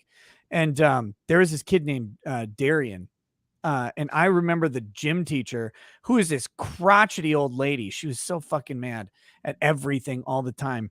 And he mouthed off to her, and she's like, "You're in 4th grade. Pretty soon you're going to be in 6th grade, and then you're going to be at Eisenhower or whatever," which is like the high school, because that's how Houston was at the time. And she's like, when you're in high school, or it was like a high school, middle school combo. She's like, the high schools just kick your ass and lay you out right there in the hallway and leave you bleeding and crying while they go to class. Like, you shut your mouth, you stupid little twerp. It's like, yeah. And I'm sitting there like, please don't look at me, you mean lady. Like, she was so mad at everything. And they were, I mean, but they were right, because Eisenhower was no joke of a school. Right. And these kids were going to go into it, and you might actually be stabbed if you went to Eisenhower. Like, if I were me in Eisenhower, I probably would have been RIP'd a long time ago. I wouldn't have made it. Right. I saw your high school picture from, I don't know, 2001 or whatever that was. 2000 even. But that was high school here. Yeah. But I was, what I mean was, I was a snarky asshole. Yeah, that and too. if you couldn't have, I could not have been, you would actually get killed. Right. It was a shitty school. Keep your head down. So, but I thought you were going to tell me about the gym teacher who just did like calf raises. No, that was Rouse Miller. He was at Lakeville. Oh, okay.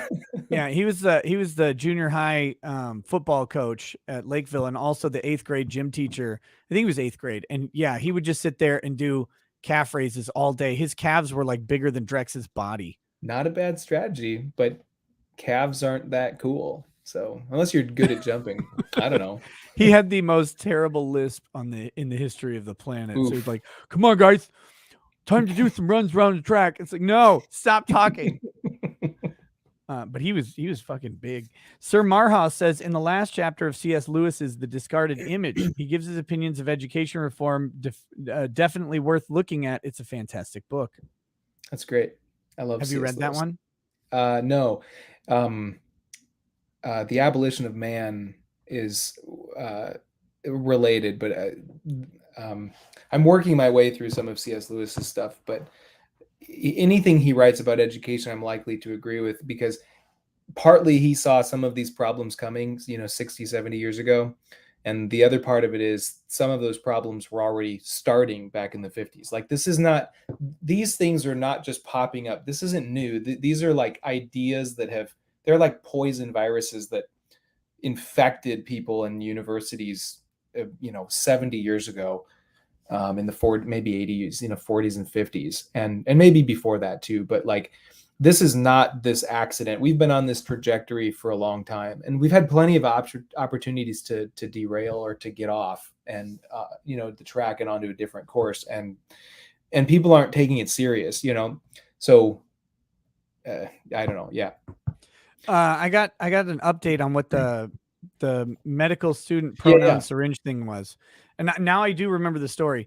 A med student deliberately missed a blood draw and had to stick again because a guy made fun of the pronouns on her name tag. What? Yeah, because she had she had her pronouns listed on her name tag, and the guy cracked some joke about it. So, and she posted on social media how she stuck him and intentionally missed the vein, and so she had to stick him again. It was, she did it like to make it extra painful. Ow.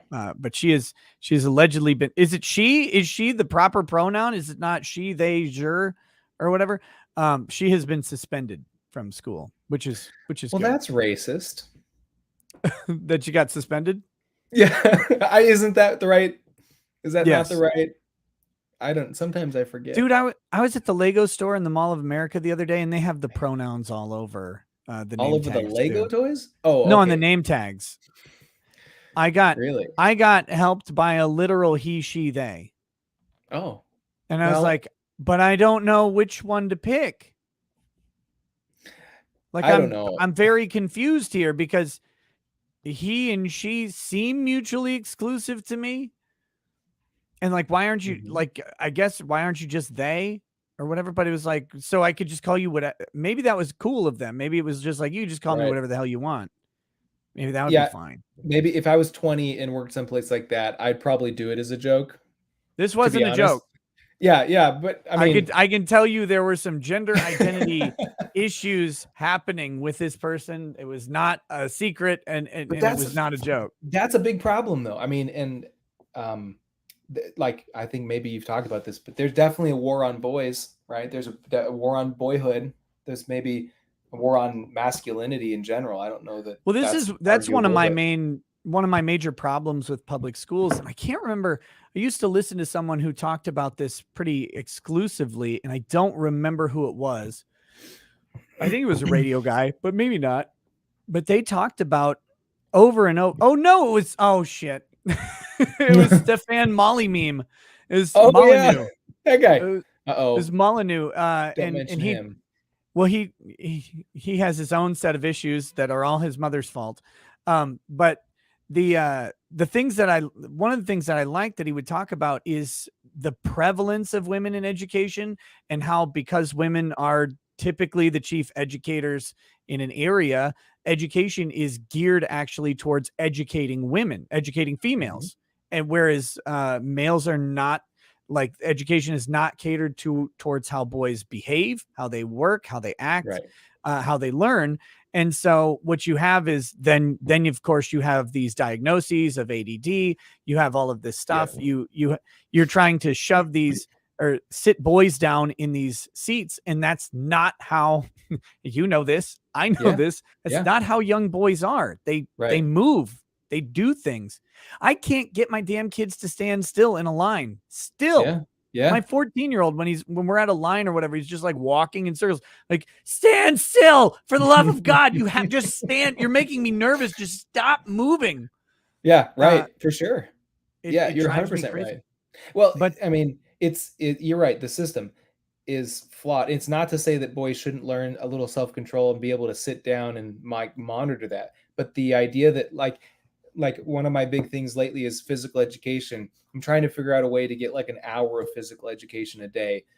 Like, the problem is funding, and the problem is finding a teacher to do just like a little bit. But it's ridiculous when you look at, I don't know, 70 years ago, how much physical activity kids used to get in school, and then they'd go out and play sports. And now you're lucky if you can get maybe I don't know, students to do one semester of physical activity their entire high school career, because there are other options. You can opt out, right? Like you can take some other alternative and not do PE. And Just so, give every one of those kids like the bar with the rope and a 5-pound weight, and they have to do yeah. this for 1 hour a day. And by the time they graduate high school, they'll all look like Popeye. Yeah. Just Well, massive right, forearms. just right here. You think that's normal, right? You've never questioned why this is not like. You think it's okay that you could crush coconuts with one hand? No one else looks like this. You have cancer in your forearms. No, it's not wrong. You're not wrong. It's it's not just, I mean, it's all of those things, but then it's also the things we value, right? So we don't value aggressiveness, we don't value danger, we don't value Right. risk taking, we don't value forthrightness, we don't value bravery, we don't value blunt honesty. These are all things that boys do naturally and usually badly, right? Like think about your most obnoxious boy childhood friend that you maybe were annoyed by, or the person that always got yelled at the teacher.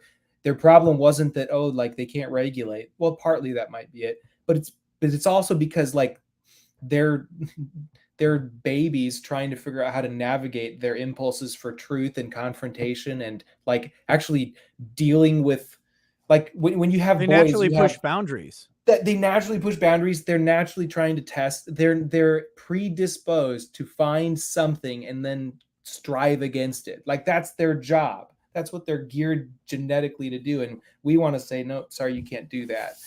And you know, it's a bad situation. It's really bad.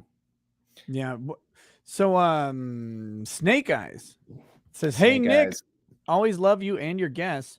While Heath is here, do you both think that the Parental Rights and Education Bill will eventually expand, or will the bigwigs be able to shut the idea down completely?" So that's the Florida bill, Parental Rights and Education, which is Mm-hmm. passed into law. Yeah. I don't know whether that particular bill is law now. It'll be challenged in courts. But I think when you look outside of Florida, you see Ohio, I think, has copied it, but also added stuff about race specifically, Mm-hmm. that they're not really to teach age inappropriate race stuff. And I was thinking about this the other day because so I'm gonna dox my daughter a little bit, not dox really, but uh my 9-year-old, I had to go get some suits because you know this problem, right? I told you I wore a suit to that Kevin Costner thing, and it Yeah, was and your too small. biceps have like your arms Oh had yeah, gotten bigger. it's definitely You're my a little, arms, like it right? was the chest and the lats had It grown a it little. was actually the chest, but probably because of flab anyway. But no, so I solved my problem the way a rational person would. I did hard work and I cut like the 1 inch that I'd put on off, and I just bought new suits is what I did. And so, Right. but she wanted to come with me up to St. Cloud to go do this. Because when I take my kids, I buy them a little like treat because it's a dad venture, and so this is a long one. So I was like, okay, well, we'll go and we'll grab like ice cream or something, and we'll get a fun toy or whatever. You can pick something out. That was a mistake. That took her Right. an Right. Ooh. hour we're at the stupid mall kiosks in the St. Cloud Mall. There's 3 kiosks that are all owned by the same place, walking between all 3 of them for an hour for her to What? pick out the thing that she said she wanted first. But when she said she wanted it, she's like, I want this. And I said, okay. And she goes, no, wait, Mm. no, wait. Then she goes Oof. for an hour and then picks that thing. I was like, I am going to leave you here. Oh. But anyway, long story short, we're driving up, right? And Right. she goes, hey Dad, did you know that negra means black in Spanish? I was Yeah. like, yeah, I did. And in Latin. And she goes, and did you know that it's not really okay anymore to say negra about people with darker skin. And I was like, okay. Like, what? Your 9-year-old, huh? All Oof. right. Oh, And then I'm immediately like, okay, what has happened here? That was my first concern. I'm like, I don't know where like this lesson came from, but right. okay. But then she told me where it came from, and it was fine. It was a fine source. It was because in her Spanish class, learned that, but then the teacher who we know and trust, right? Because my kids do, they do classes, but they're not with a school. It's with there's a lady that we know that teaches particular classes to homeschool families, certain things, art and science, history, geography, Spanish, Mhm. different stuff like that.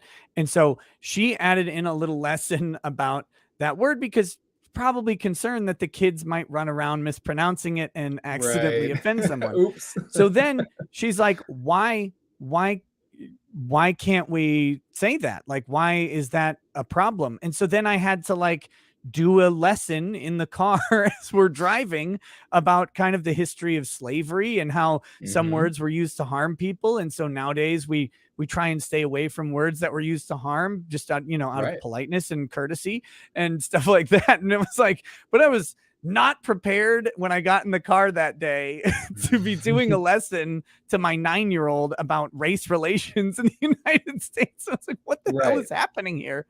Oh God, it was great. Well, I Uh, mean, same thing with whether you wanna talk about sexuality, gender, I don't know, to the person's question, I'd be shocked if the law passes, to be honest. Well, maybe it will in Florida, Wait, but I which mean, one? The Florida one? the Florida bill. It's You already passed. It's Oh, you the I thought you governor said they signed it. were Oh, It's I gonna thought get you said it it'll had to get no, it'll get it'll be challenged in challenged for court sure. Yeah, still. yeah. Yeah. Okay. Yeah, yeah. Yeah. I guess I misheard you because I had thought that too, but I mean, you know, there are states that might try, and I think they should try to do things along those lines. What I don't like is the way that these things get framed, and I think like I saw an article the other day that was talking about book banning, and the way that I'm used to thinking about book banning is I'm thinking about people criticizing classical Latin programs because they're written by a bunch of old dead white guys, so we've got to censor this stuff. And Right. the article was actually the reverse, and it was blaming like right-wing extremists for, and this is an absurd claim, but for banning books that, and it was ostensibly this like we're in this for free speech, and how dare these right-wing extremists. And what they were probably talking about is something like, I don't know, I've heard recently of a school district that in their library they had purchased these very graphic books about like comic books that were basically full of like sex scenes with like a variation of like gay, all like LGBTQ plus, etc., all of that stuff, but like, like actual full-on gay transgender porn, and normalizing like, hey, let's talk about this. And this is in like an elementary school library. And so they're trying to essentially say, oh, look at these evil Republicans who are trying to ban books. They're supposed to be free speech, freedom of expression people, and look at how much they want to ban and limit and censor. Oh my And gosh. it's Yeah. it's disingenuous because it's like, okay, so what you're saying is like 7-year-olds should be able to look at like cartoon porn of any sort. I mean, and so we're not having, number one, the right discussion. The other thing is, I'm not a fan of censoring. Like, I'm a pretty libertarian person. So even if there's really stupid, inappropriate, bad ideas in books, at some point they should be in some library. I don't care. But you should be able to teach kids to tell the difference between stupidity and insanity, and like good solid logic or good common sense. And so I'm not scared of ideas. I do think age appropriateness makes sense. So I fear that these conversations get whittled down to simplifications on both sides, right? Well, I just frankly don't believe so the band, two things. First, on this topic before I forget, I saw a tweet by Gavin Newsom where he was reading a stack of banned books or whatever, and he's like Mhm. trying to figure out what my colleagues in other states are all about. And it's like, yeah, some of the school districts in California are the ones banning those books, and they're banning them because they contain quote unquote racism in them. And Mhm. And like one of them was 1984, and it's like, yeah, I'm Yep. sure all of the conservative states right now are really into banning George Yep. Orwell. That's right. but the one of the books on the list was Toni Morrison's, I think, Rage or something like that. Yeah, or Blue Eye. It wasn't The Yeah, Bluest Eye. It was wasn't her the other Blue. one. Yeah, for sure. It was her one. I think her one that she wrote after the Bluest Eye was like her first book, I think. But yeah. I just commented that Toni Morrison should be banned because her books are boring. That like Yeah, that's totally. Yeah, because for sure. we had to read The Bluest Eye. Yes, yeah. And it was fucking trash. Oh man, Dr. Wilson loved that story, man.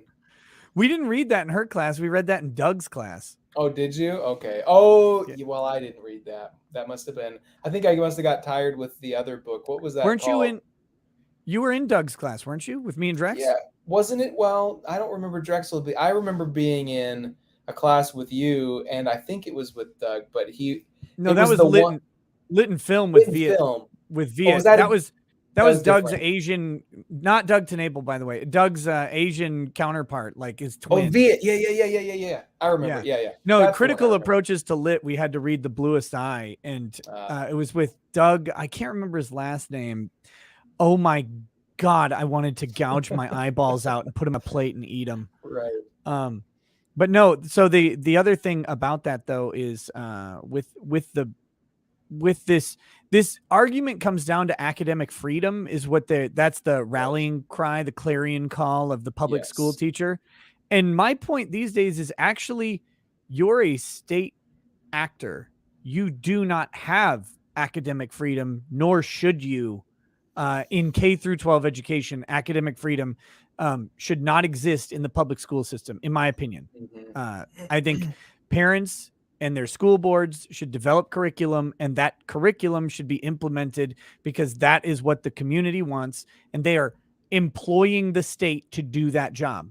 And if you don't like that, fine. You put your kids in a charter school, a private school, whatever it is, and you choose that alternative educational path. You homeschool your kids, and that's great too. But well, I'm tired of hearing academic freedom. It's an argument for now. I'm a huge fan of academic freedom in the sense of like in the public sphere, in the public forum. Let's talk about ideas freely. Right. I do think it's nonsense to think that at some age, like, I mean, even in upper high school and middle school, I question the wisdom of broaching topics to students whose, brains and their social identities are barely formed, and schools have taken it upon themselves to form and mold them and leave parents out of the equation. I think that's horrible. And I think it's a huge problem, and it's I think deeply immoral. But it's an argument for why you need great books. If your curriculum is composed of books that have lasted for hundreds of years, then let the books be controversial, right? Like, you don't have to sit there and promote a controversial curriculum because you think like, oh, these kids need to be exposed to the real world or to diversity or something. Like, give them a book that's lasted for a few hundred years and let them be a little bit shocked by that, and then talk about that, and then send it home and have them broach those things at home. But like this idea that we're going to not only ignore those resources and then sort of supplement our own with like, hey, let's talk about genderbread, let's talk about this, like, let's talk about some of these things as a 5, 6, 7, or 10-year-old. It's number one, it's not education, it's socialization or indoctrination. And it's not the place of schools.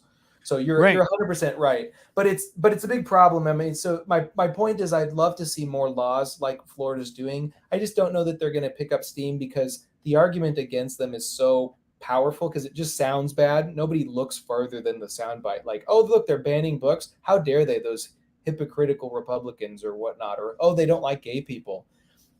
It's nonsense, but it's effective because people just don't dig deep. Yeah, no, I fully agree. And that I did a video on the Don't Say Gay bill because it doesn't say that. It doesn't say that in any way. Yeah. It literally says it's a don't say. And in the video, I was poking fun at it, saying, so when Jimmy with his two dads goes to class and his friend brings his mom and his dad to school, and Jimmy asks the teacher, why does he have a mom and a dad while I have two dads? The teacher isn't allowed to explain heterosexuality to Jimmy, which is good Mhm. because then Jimmy can go home and his two dads can explain it to him at that point. And Jimmy isn't Right. pressured into being heterosexual, because that would be really, really unfortunate and really unfair. And the funny thing is, like, I'm obviously being, ironic with it, but it's the truth of the bill, is that it cuts all directions, because it Yeah. just says, actually, we really don't want the teachers' sex lives to be involved in the classroom, even if they're perfectly appropriate sex lives under whatever ethos you want to pick. I don't care. I don't want to know that my female teacher, I don't want my fourth grader knowing, like, getting a lesson on how she was Right. inseminated by her husband when she's pregnant. Like, I, Right. how'd you get pregnant? Your parents can talk about that with you. That'll be just fine. You go talk to them about it. And then they can tell them Yeah. a stork came, and the mom cheated on the dad with the stork. That's how Mhm. babies come around, from what I Right. hear. And Uh, we've had conversations at our school, and I mean, these are the issues that we talk about, and I mean, they're difficult because, like, I think the natural criticism of that would be to say, oh, so in this, I mean, this is me playing this part, which I wouldn't agree with, but it's like, oh, so you're only going to promote the heteronormative versions of family life, and my answer to that would be yes, absolutely. And there's two reasons why I don't think that that's bigoted. Number one, it's because that's historical. So it's it's normative literally for a reason. it's normative biologically and historically. And I'm not even saying it needs to be exclusively. Like, I have nothing against people, adults choosing their path. I have nothing against that. That's their choice. What I have a problem with is children being put in situations like you just described, where someone who's not their guardian or their parent talking to them about what's normative. I believe parents should define that for them, for their own families, and I want parents to step into that gap and instead of just abandoning it.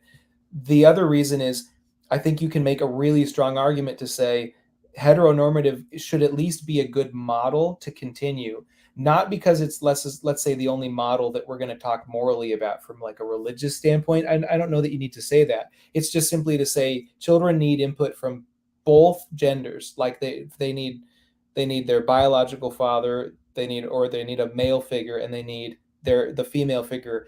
There's research to demonstrate, like, there are things you can't get, you know if you don't have a female maternal figure in your life. Like, that's a natural part of development. It's weird that we've decided to just arbitrarily abandon that to some extent. And so again, it's not about me being like against other people's choices or lifestyles. It's simply about saying, like, these are the biological and historical bases, but most importantly, we're going to give you that choice and respect you as a family. Tell your kid whatever you want them to believe, and Right. fine. I don't need to, like, champion that. That's not my job. And so I don't know. Yeah, your job is to teach reading. Yeah, for sure. And speaking of which, I think now is a good time to actually talk about teaching reading. We did something a while ago, when you were first on the show, or second on the show. I think the second time you were on the show, Sure. you were building a library, for students at your school. Yeah. Um, and you were building a library, and it was for middle school or high school kids. I can't remember the age Yep. range that you had. At the time, it was high school. Right. So you had a GoFundMe at the time Mhm. for building a library for high school kids, and the goal was to get, I think it was 1,000 books or something like Yeah. that. Right. And now, though, you have a different dilemma, because you're in a K-5 school. Right. So you're trying to build yet another library, Yeah. for a younger audience. Is that accurate? Yeah. So, and I mean, essentially what happened was, I was actually perfectly happy teaching high school, but the opportunity, like, this charter school project that I had been working on, like I didn't even, there was a part of me that wasn't even sure it was going to happen, and then it did.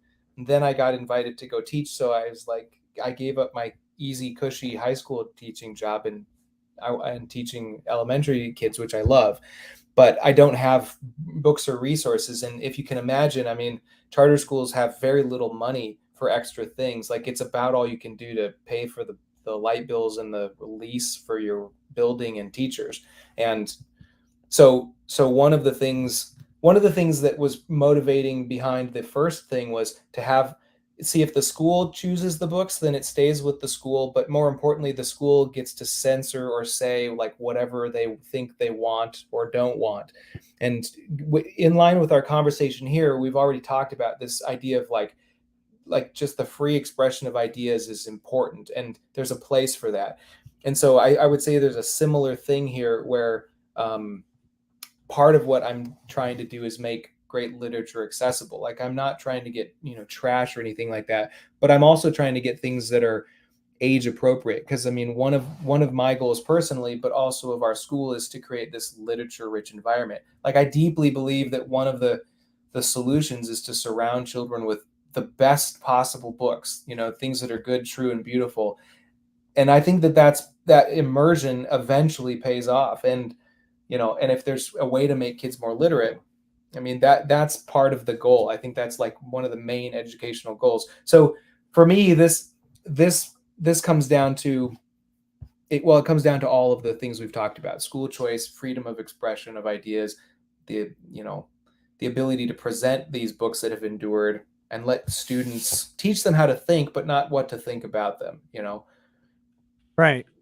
Well, with that, you have another funding campaign going through Give, Send, Go that was just started. And one of the things I like to do is share these types of things. If people care about these sort of education alternatives, this is one that is actually functioning. You guys have been going for a couple years now. You're looking to keep going into the future. You're educating kids, and it's something that I personally believe in. And so I want to present this as an option for people who are out there. Here's the Give, Send, Go. And I'm going to put a link to it in the chat. There's also a link in the description. If people feel like donating a couple bucks to help out with getting some books into these classrooms, some books that'll help stimulate and educate these young minds, and specifically a list of books curated by someone that isn't an idiot. Right? This is not coming from a government program. It's not coming down from some Department of Education, critical race theory, sensitive diktat. Right. This Exactly. is this is someone who, I mean, you have an education in English, similar to me. You are actually much more on top of your literature assignments than I ever was. And you're well read. You also have various other degrees. And so this is a Give, Send, Go. I've already, you guys know, I don't ask people to make donations if I'm not willing to put up first. And so I have made my donation. You can see it on the screen.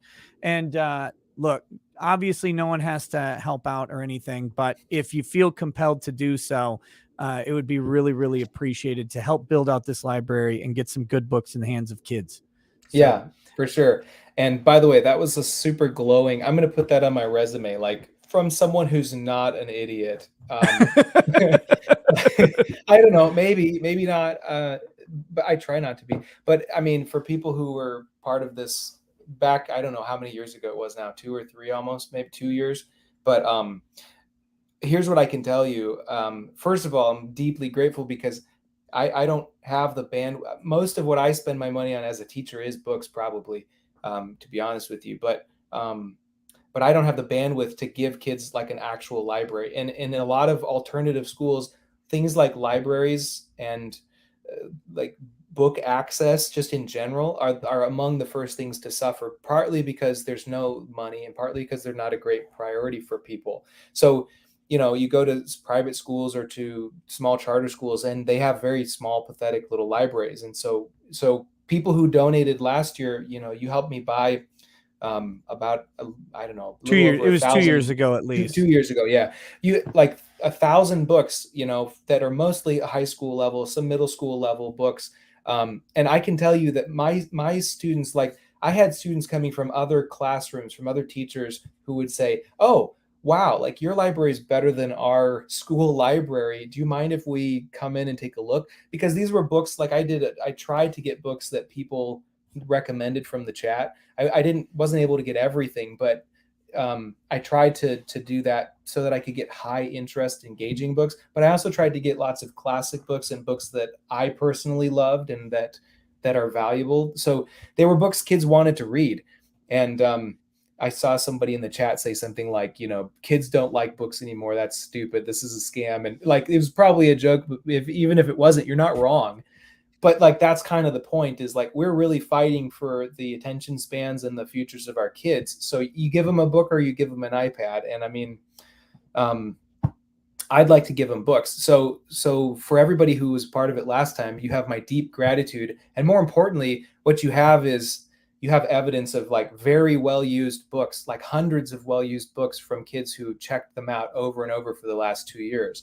And so that's all I want to do, just on the lower end for like the elementary and early middle school side of things. Well, I think it's a cool project. It's something one of the people I know is doing that is tangible, and that's kind of rare. And I feel Right. like I run into a lot of people who are doing stuff, and it's like, this is a tangible thing. There's a book that exists. That book goes into the hands of a kid. Kid gets to read it, get some education, and hopefully it's a decent book, for the kid, and they get something out of it. I hated reading as a kid.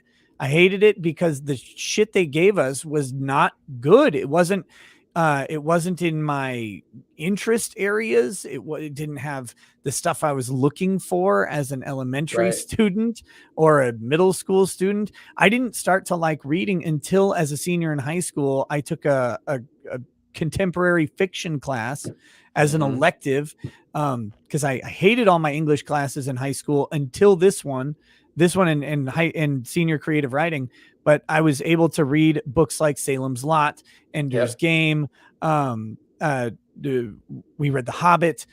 We read other stuff, and it was suddenly like, oh, there are books here that aren't trash. These are interesting. These are engaging books, and being able to have books that are picked by, we had a good teacher who picked out some good books for our curriculum, and it was a custom. This wasn't English, a senior English class. This was an elective class, and it was nice to do that. Once I did that, I actually love reading now. I wish I had more time to sit down and read through books, because I've got such a big backlog. But so I like it, man. So I appreciate it. And to everybody who is donating, thank you so much.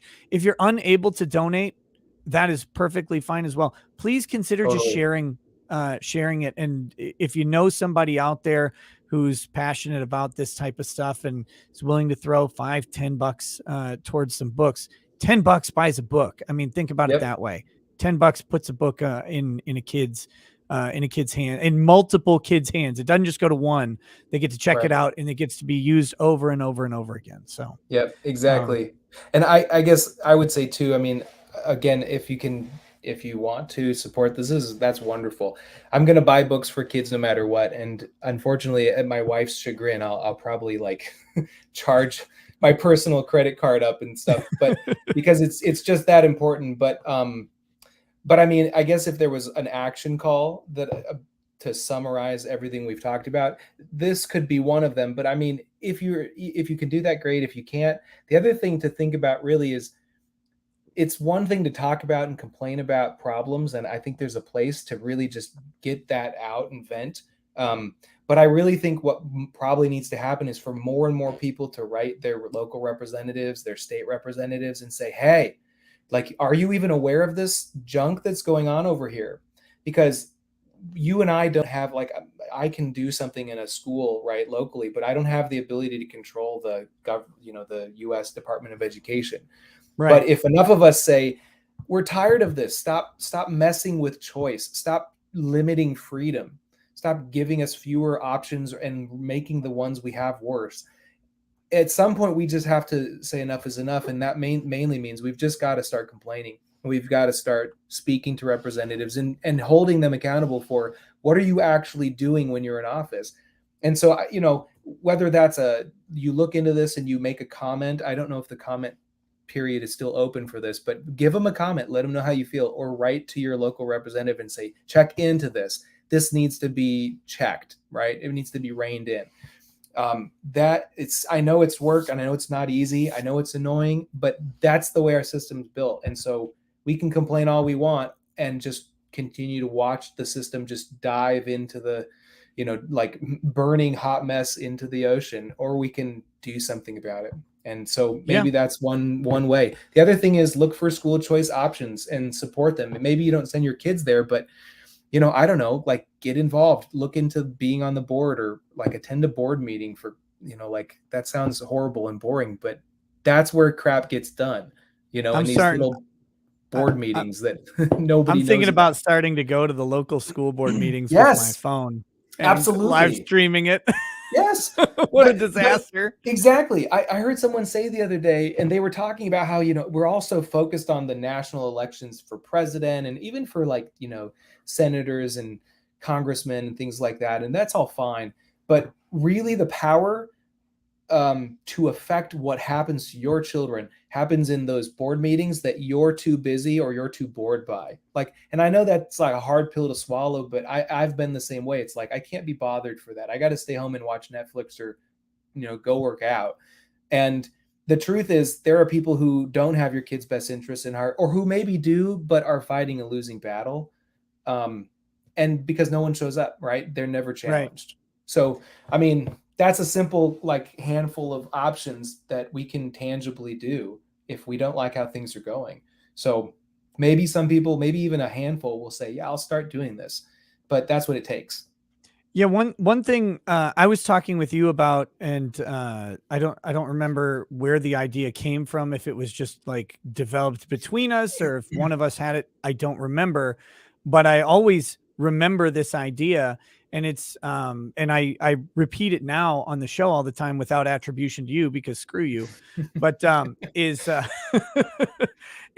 the idea that, if you want to influence big, influence in your sphere and influence well, because everybody wants like this big global platform and they want to be able to go in and affect like massive changes. They're like, well, if I don't have the reach of Rush Limbaugh, then what am I even doing?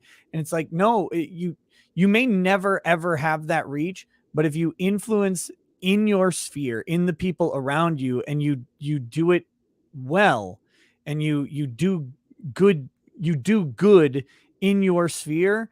Right. One, I think your sphere will naturally expand, but two, even if it never does, you'll have always known you've done good in that space where you are to people that and that is something that is change. And if everybody did that, it wouldn't matter how big your sphere got, because everybody would be working towards something better. And there's little more important than the next generation. Even if you're not having those kids, raising kids that as you age aren't going to literally put you into a fucking soup that can be fed into the next generation. Mm-hmm. Cause that kind of stuff is on the menu, right? Like, absolutely. Or some wacko like Null who wants to download your brain into a computer so you live forever. It's like, but that's not me. That's a copy. Right. Like, computer machine. No, thank you. But anyway, people just underestimate the power of small, like the power of like small effort consistently, right? Like you do 10 push-ups every day for a year, something like you're going to see a change. You restrict your diet, your carb intake by, I don't know, 10% for 6 months. Hey, it's all about the protein, man. I'm a carnivore, like I'm a near carnivore diet, man. But I mean, but we look at Elon Musk and we think, and I like, he's doing this thing with Twitter and thinking about buying it, I guess. Right. And everybody, and I love that, by the way. I think he should. I hope he does. But we all want like these millionaires to come in, billionaires come in and swoop in and save the day. And sometimes that's maybe necessary, but I don't know. We're the ones who pay for these companies to stay in existence constantly. And I think we have more power than we think, than we're aware of. And part of it is just, I don't know, we're lazy or scared, and I'm just as lazy and scared as anybody, or I disqualify myself. So I don't know.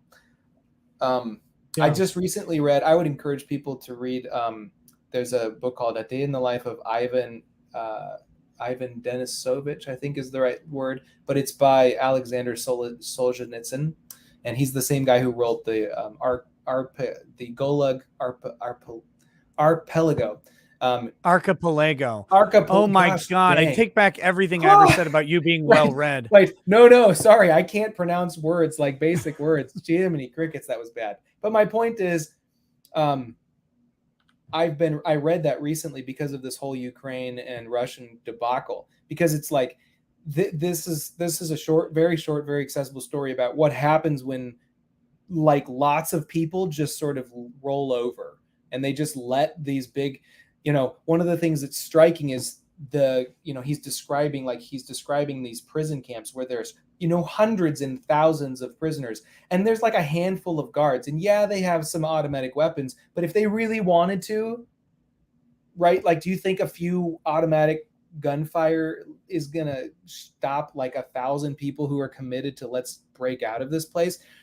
Their wills were beaten down, and they were placed into that, and then their own, I don't know, their own ability or inability or demeanor kept them there. And that's just psychology, right? So the people who are in power, who want to maintain it, they don't use lots of force. They use a little, and then they just like trust that you're going to stay there.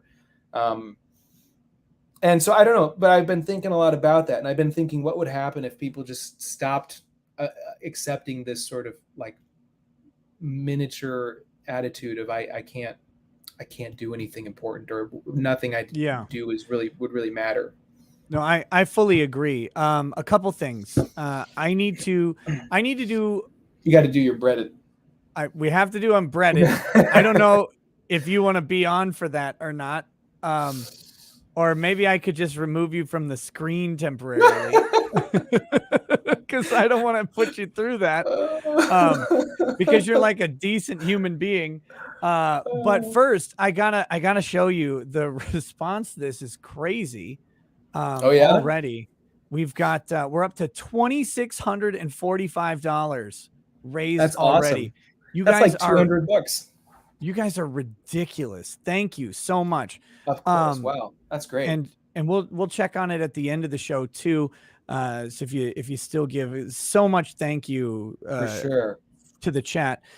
Next, people are asking if they can donate books to you and how they should do that. Is there a way they could get in contact with you? Do you have like a Twitter that they could DM or something? I don't have Twitter, but can I think about it and let you know?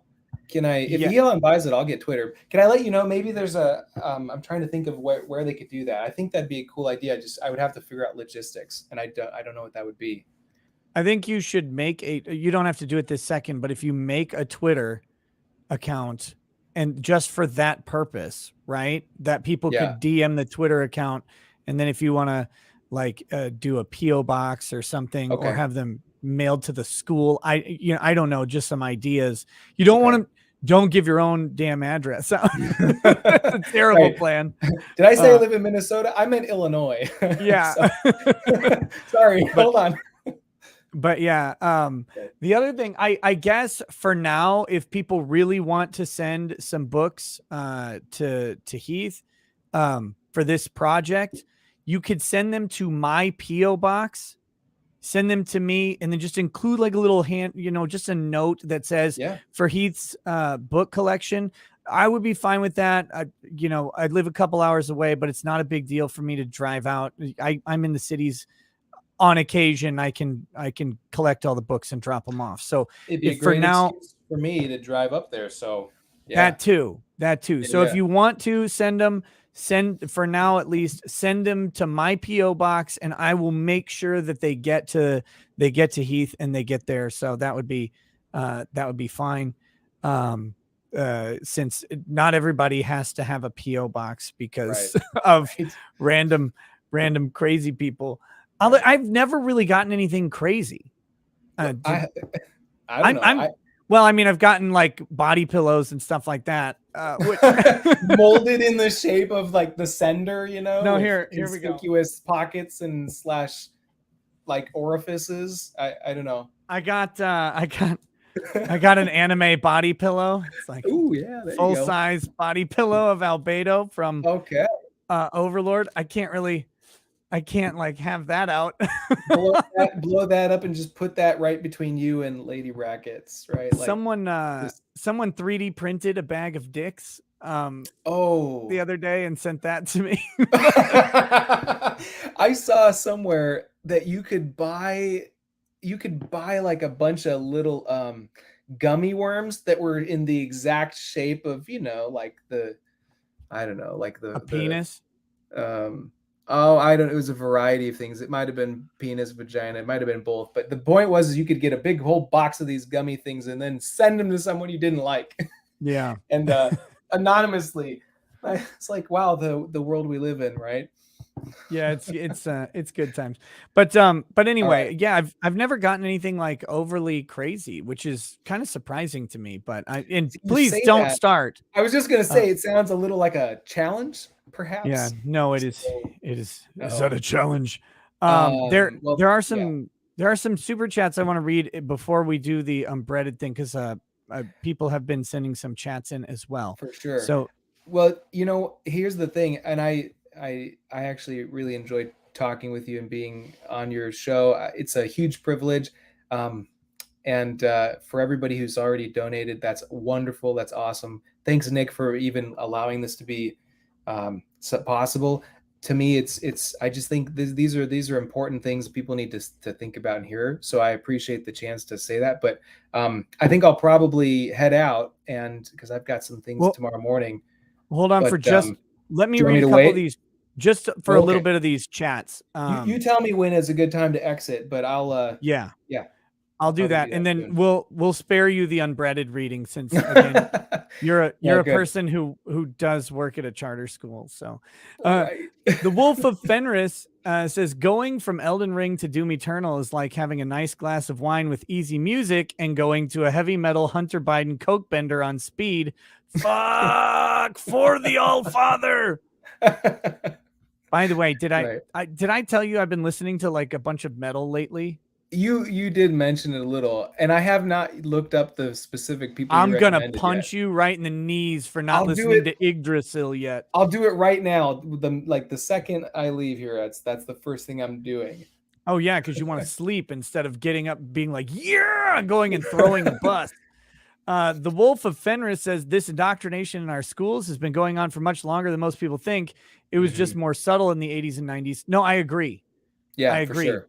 But my point is that the subtlety of it allowed the other primary point of education to actually function. I mean, people did get educated on the basics that seem to be fading more and more into the background, but it was certainly already on the slope when we were kids.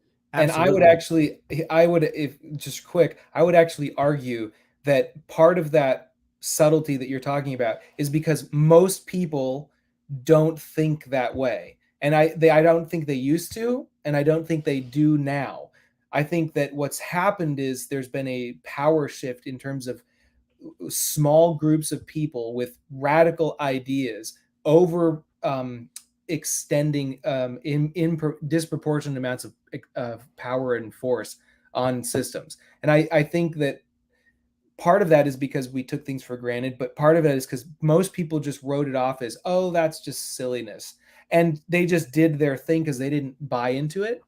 But they left power vacuums, right? So they didn't sit on boards, they didn't sit on committees, and these like small, small groups of really radical people, they did do the boring junk, and that's the problem, right? So we're not talking about like everybody suddenly thinking and accepting these ideas. I don't think that's still true.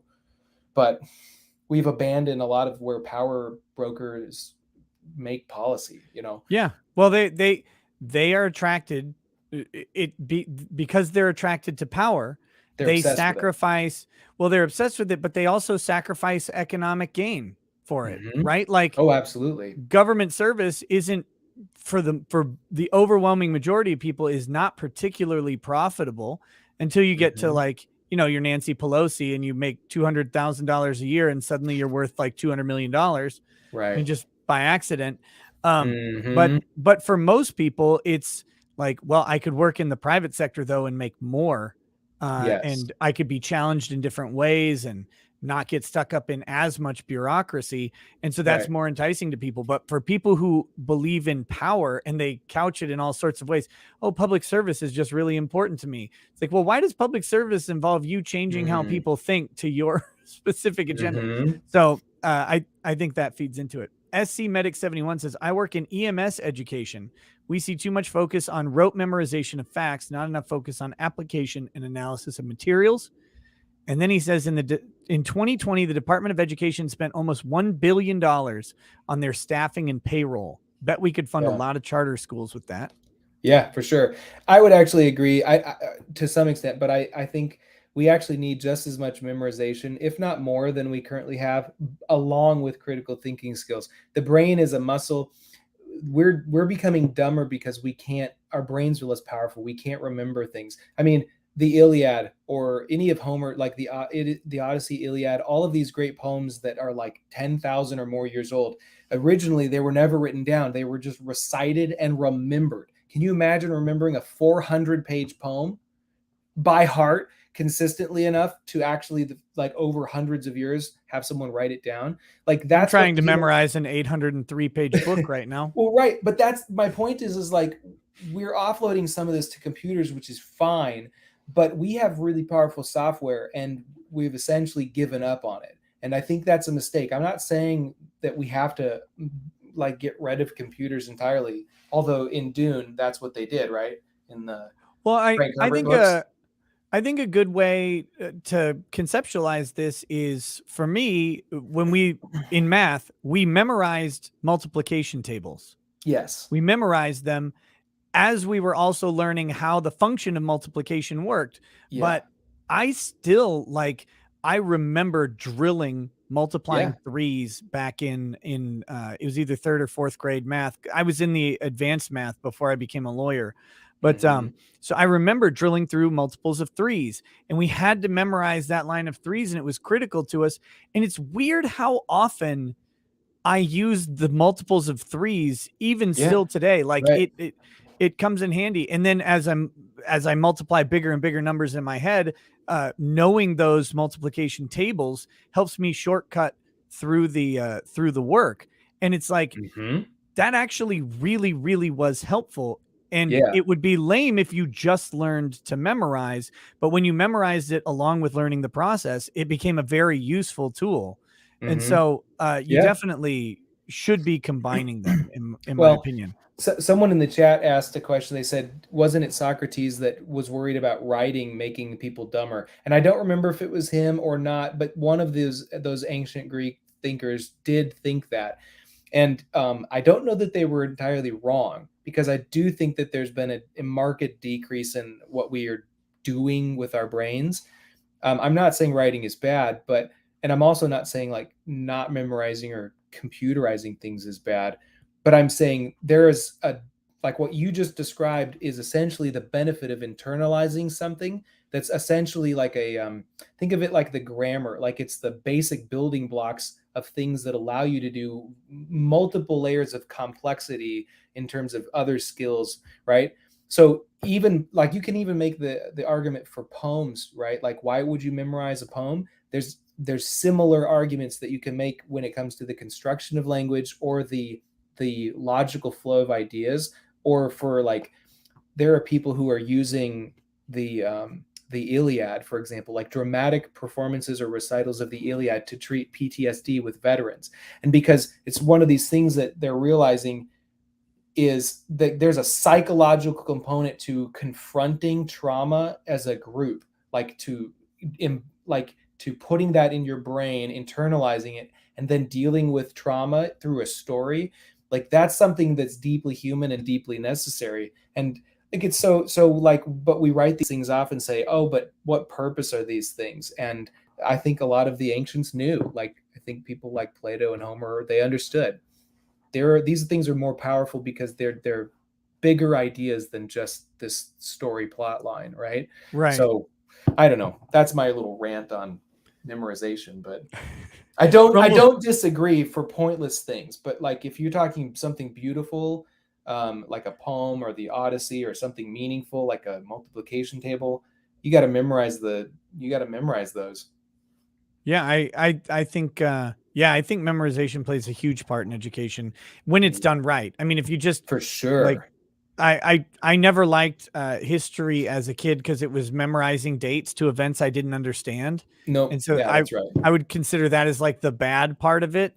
But it's like once Exactly. I started learning what was going on and why this stuff mattered, and really that was in college and even post college, listening to like Hardcore History with Dan Carlin and Yep. stuff like that, and starting to learn the like the full on well-rounded reality behind some of this stuff. I'm Yeah. fascinated by it. And now I hate everything I learned in elementary school. Right. Rumble username sucks says regarding GPAs higher than 4.0, I wish more schools did this to differentiate between 90% A's and 100% A's. But from what I've heard, most places that use this scale are just further inflating grades. Everybody's inflating grades because you're paying. Think about college. You're paying hundreds of thousands of dollars to go to a college. And if your kid fails out or gets a C, what did you pay for? And trust me, enough people pay for Harvard. I think Harvard is $94,000 a year just for tuition, for their undergrad school. And that was a couple years ago. You pay $100,000 a year for your kid to go to school, they better damn well get decent for enough sure. grade. Yep. I frankly don't care if they earn it or not. I gave you a house every year. My kid will come back with a good grade. That's the attitude that people will have. It's also why places like Harvard are a complete sham. Yep, for sure. Spatula says, let's be honest. These alternative lifestyles are all obviously broken and everyone else is tired of cleaning up after them. Yeah, I mean, in a lot of ways, I agree with that. Rumble username sucks says the way he talks and the subjects he covers reminds me of some of the guests I've seen on Jordan Peterson's podcast. Very well rounded and philosophical. Maybe Kurt might like to talk to him too. Maybe, but he's mine. SC Medic 71 says, can we send him donations of books? Yes, you can send them to me for now at my P.O. Box, which is listed in the description of the YouTube video. It's P.O. Box 97, Spicer, Minnesota 56288. Just send them there and I will make sure they get there. Rumble username sucks says, hey, Nick reads the Rumble chat. I do. For Heith, any thoughts on Heinlein and any recommendations for philosophical sci-fi or other genres of philosophy a little lighter than the typical fare? I love Robert Heinlein. He's fantastic. Double Star, Robots. Is it Robot? No, that's Asimov. Robots at Dawn. But Heinlein, Starship Troopers, and a couple other like really classic works is fantastic. Like that, I almost don't even read. The problem is I started reading when I was younger. I started reading the classics in science fiction. And so then, you go to the bookshelf at your local bookstore and you look at the pop culture, permutations of science fiction, and you start reading it and you're immediately disappointed. It's crappy. It's horrible. It's like the problem is you started out drinking a fine scotch or something, like 100-year-old scotch or something, and then you end up in Warhammer. Okay, I get it. Ooh, not Warhammer. I wouldn't say that. Other people, like for lighter fare, for science fiction, philosophical sci-fi, philosophical science fiction, Ilium and Olympus. Just read it. Read it. Dan Simmons for sure, but so Ilium and Olympus are really good. Now Nick has told you guys about a lot of those, but I would actually highly recommend his Hyperion series. Hyperion is I think it's a 4 or 5 book series. It's 4. But I think it's 4. I think it's 4. Yeah. But it's fantastic. And so if you want to talk about it's not necessarily light reading, but it's very interesting and engaging. And if you want to talk about conceptual philosophical stuff, I mean, he gets into a whole lot of questions ranging from the function of religion to, where is the line between AI and human modification, and like at what point are you human or not? Like he's got some really creative stuff. So Hyperion Canticle, I think is what it's called. It's fantastic. Cantos, there we go. Cantos. Yeah, I haven't read it in about 10 years or so, but I've been thinking about it a lot lately, actually. The other like sort of diet philosophy, but sci-fi, Ender's Game and the subsequent Ender books. Yeah, get into some pretty interesting philosophical concepts. I prefer the Bean books, the Shadow Line, because I like the more political thriller aspect of them. But I very much enjoyed the Ender books as well. They're really, really good. He also, Card has a couple other books that I really liked. One is called Past Watch, which deals with time travel and trying to reshape the past from a dystopian failed future. Really interesting book. He had one about pandemics that I read. I remember liking it, but I don't remember what it was about. So maybe it wasn't that good. Oh, but Card is great. Yeah, Card is great. I just thought of one. Sorry to cut you off. Go ahead. I think there's 3 books now, but it's an author named Alastair Reynolds. So I thought you were going to say Crowley. No, Alastair Reynolds. And the first book is called Revelation Space. And it stunned me as probably as powerfully as Hyperion in terms of just like memorability, ingenuity. It's a space opera in the grand sense, but it's not corny. It's not trashy. Like he's talking about some things on a grand scale that are deeply interesting. So there's some philosophical things there too, but I haven't read the second or third. I think he's got 3 books out now, but like he's written a bunch of other things too, but there's a series of them. And the first one is Revelation Space. I'd highly recommend it. So not, again, I wouldn't classify it as like the easiest reading. It's not hard or anything. It's just like, it is a little more philosophical than your typical pop culture book. So yeah. Let's see. Nova Zero says Ender's greater than Bean. Bean's smarter shit commander, though. Actually, Bean is a terrific commander, especially if you read the follow-up books. Bean in Battle School. Okay, well, I'm not going to do this. I'm not going to do this right now. You've triggered me, but I'm not. Nova Zero. I could tell you why Bean is actually a fantastic and phenomenal commander, and that his Battle School performance doesn't have anything to do with it. You Philistine, but I'm not going to do it right now. Haven't you and I had that article or that argument before? I'm pretty sure we have. I think I came around to your side after reading the Shadow series, though. It's because Bean is objectively like the best military commander that there is. He just is. Right. Rumble username sucks says, Nick, you should definitely live stream a school board meeting and read super chats on the mic. Maybe just the biggest ones, since they'd probably have you carded out if you tried to read them all. They'd probably have me carded out after the first one. For sure. Just read a page of the Unbreaded. Okay, next is, we got a couple more and then I'll dismiss you. Here we go. Snuggle Struggle says, we're no longer seeing revisionist history occurring, but real-time revisions. Psaki is literally the queen propagandist of the West. Lol. Why aren't we allowed to say no? All while Biden pushes for another $5 trillion in borrowing. Yeah. Psaki is now, she's neutered because she's going to network television to ruin our lives forever, rather than just during this administration. America's for Jen Psaki. Bad Dragonite says, I went to every type of school except military. It's crazy how much better private and homeschools are. Publics here break you down as a person and treat you like a prisoner unless you're related to the admin or come from money. Jason says, the current education system trains students into a life of mediocrity and indentured servitude.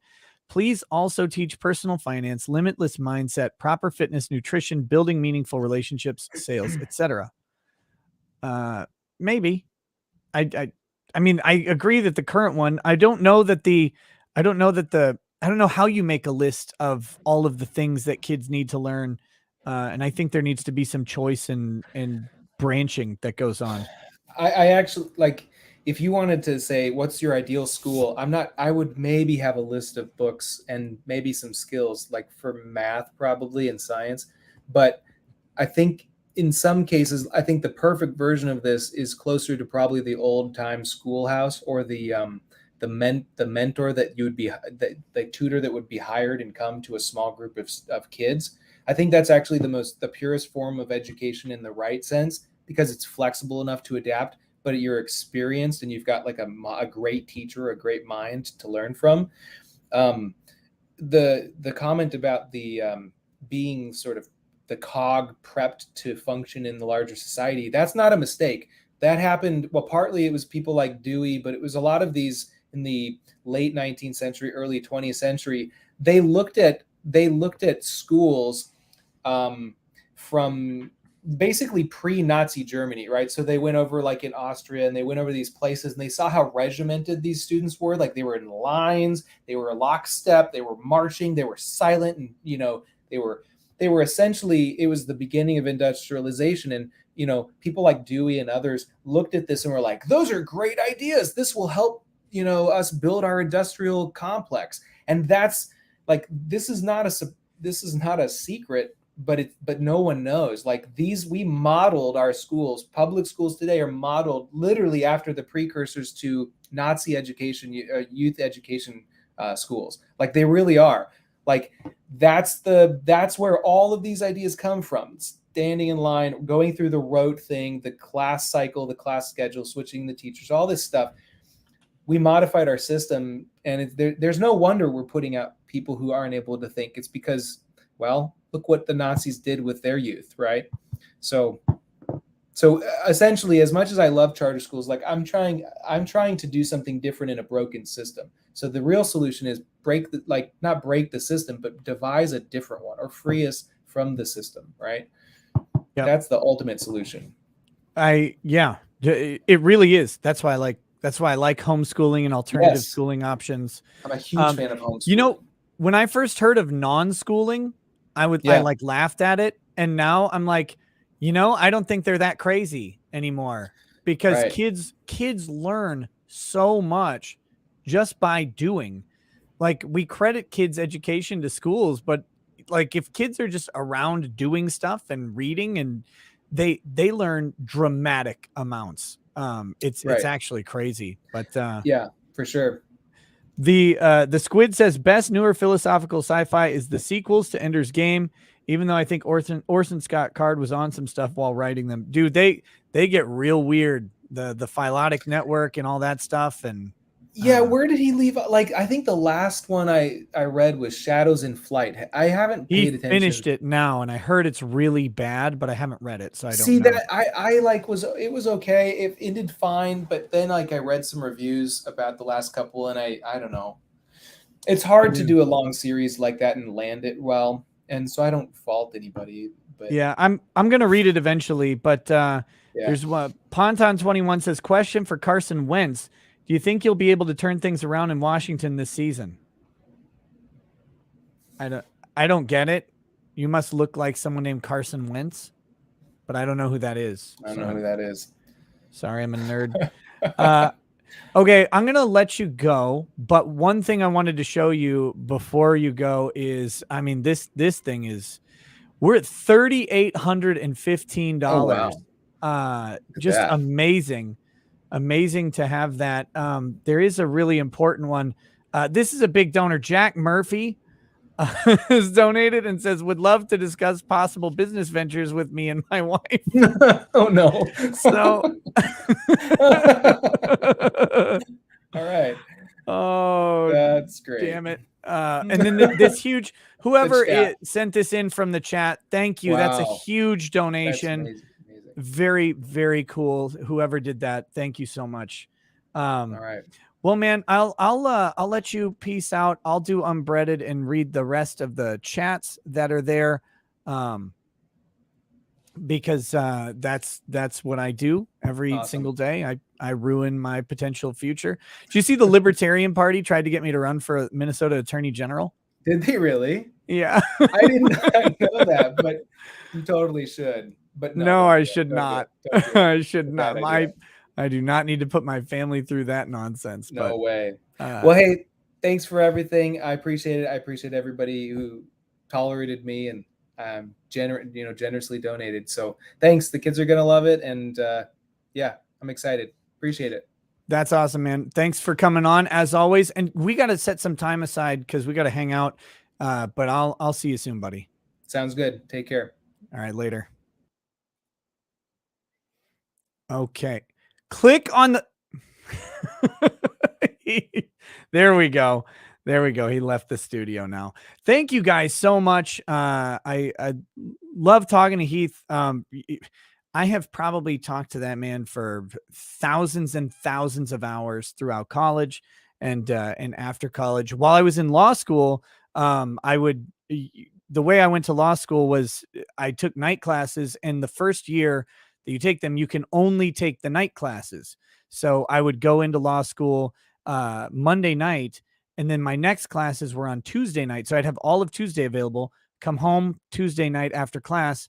Wednesday was at home. Then I go back to school Thursday night, and then I had Friday night classes. So I had all of Friday available. So I would actually just go have lunch and hang out with Heith, and we would talk for hours and just have great conversations all the time. So he's been a very good friend for a long time. I really appreciate how much people have shown up for him and his fundraiser, and like watching him do this stuff is so freaking cool to see him tangibly implementing some change out there. So that's great.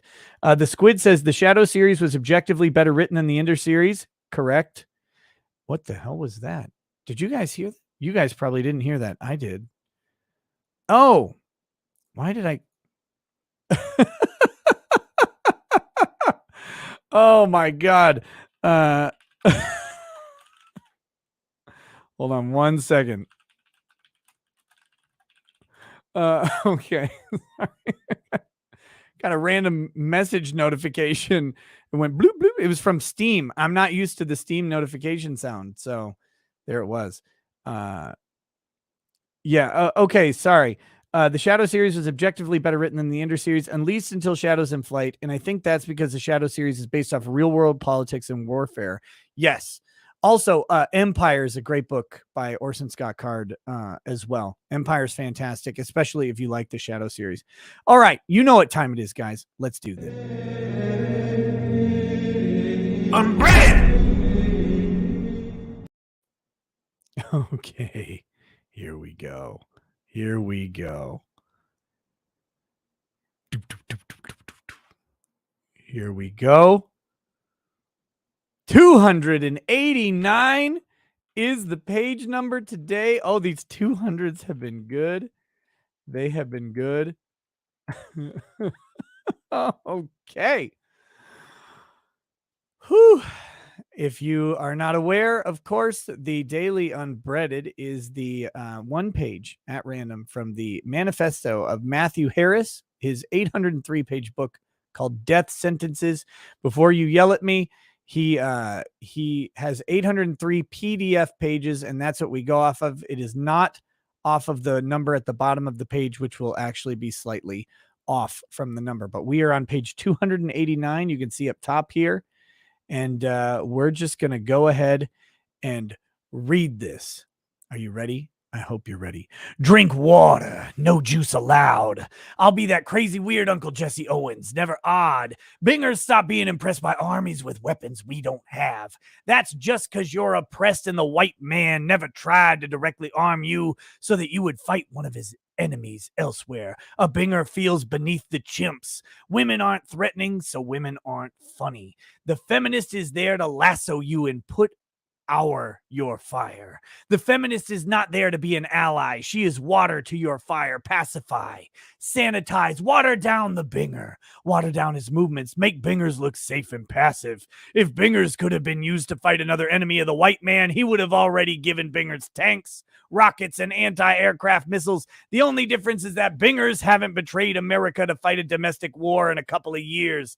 It's time that Bingers realize that we are tougher than any man and any army army that has ever stood. It's time that Bingers stand up and die and stand up to fight for themselves. It's time for Bingers to rebel. It's time for Bingers to become insurgents. It's time for Bingers to stop selling soul and use it as a sacred weapon. It's time for Bingers to kill. It's time for Bingers to get retribution for slavery and all the horrors since then. It's time for Bingers to kill all enemies of Bingers to death so that the lives of Bingers will have value as necessary and promised by nature.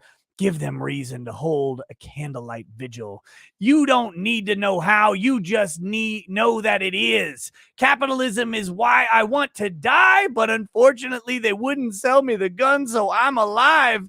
38 special on layaway said I failed the background check, so here I am, still breathing among you heathens. Sounds like a lynching. His chances of survival are 1 in 28. When I'm alone and no one's watching, I close my eyes and pretend that you give a shit. Sometimes I even imagine that you care about me until I climax. Some would call it masturbating, but maybe it's worse than that. White woman going on a date with her own student at nighttime at a bar. Strange fruit hanging from the tree of knowledge. If a gamer loses a game, his computer breaks for good. My dreams are more real than your reality. Ever realize the word dating means whatever a white person wants it to mean? They change the meaning to fit what they feel like doing. If you study groups, wouldn't you want to talk to me and not your rich white student? If you study groups, wouldn't you want to talk to the only binger around and not the rich white boy? Why not talk to the binger and not the white boy who's supposed to be your student? A binger once sat in his high school physics class and wrote down the names of all the unrequited loves he had, and the list covered both sides of the loose leaf front and back. Since then, he could probably write several books. A binger shouldn't have to work endlessly and never get what he needs to make his life enjoyable. Death is not a problem. Suicide is easy, but the hard part is buying the gun legally. So he seeks other means and will not kill himself inside a world that tortures him and withholds what?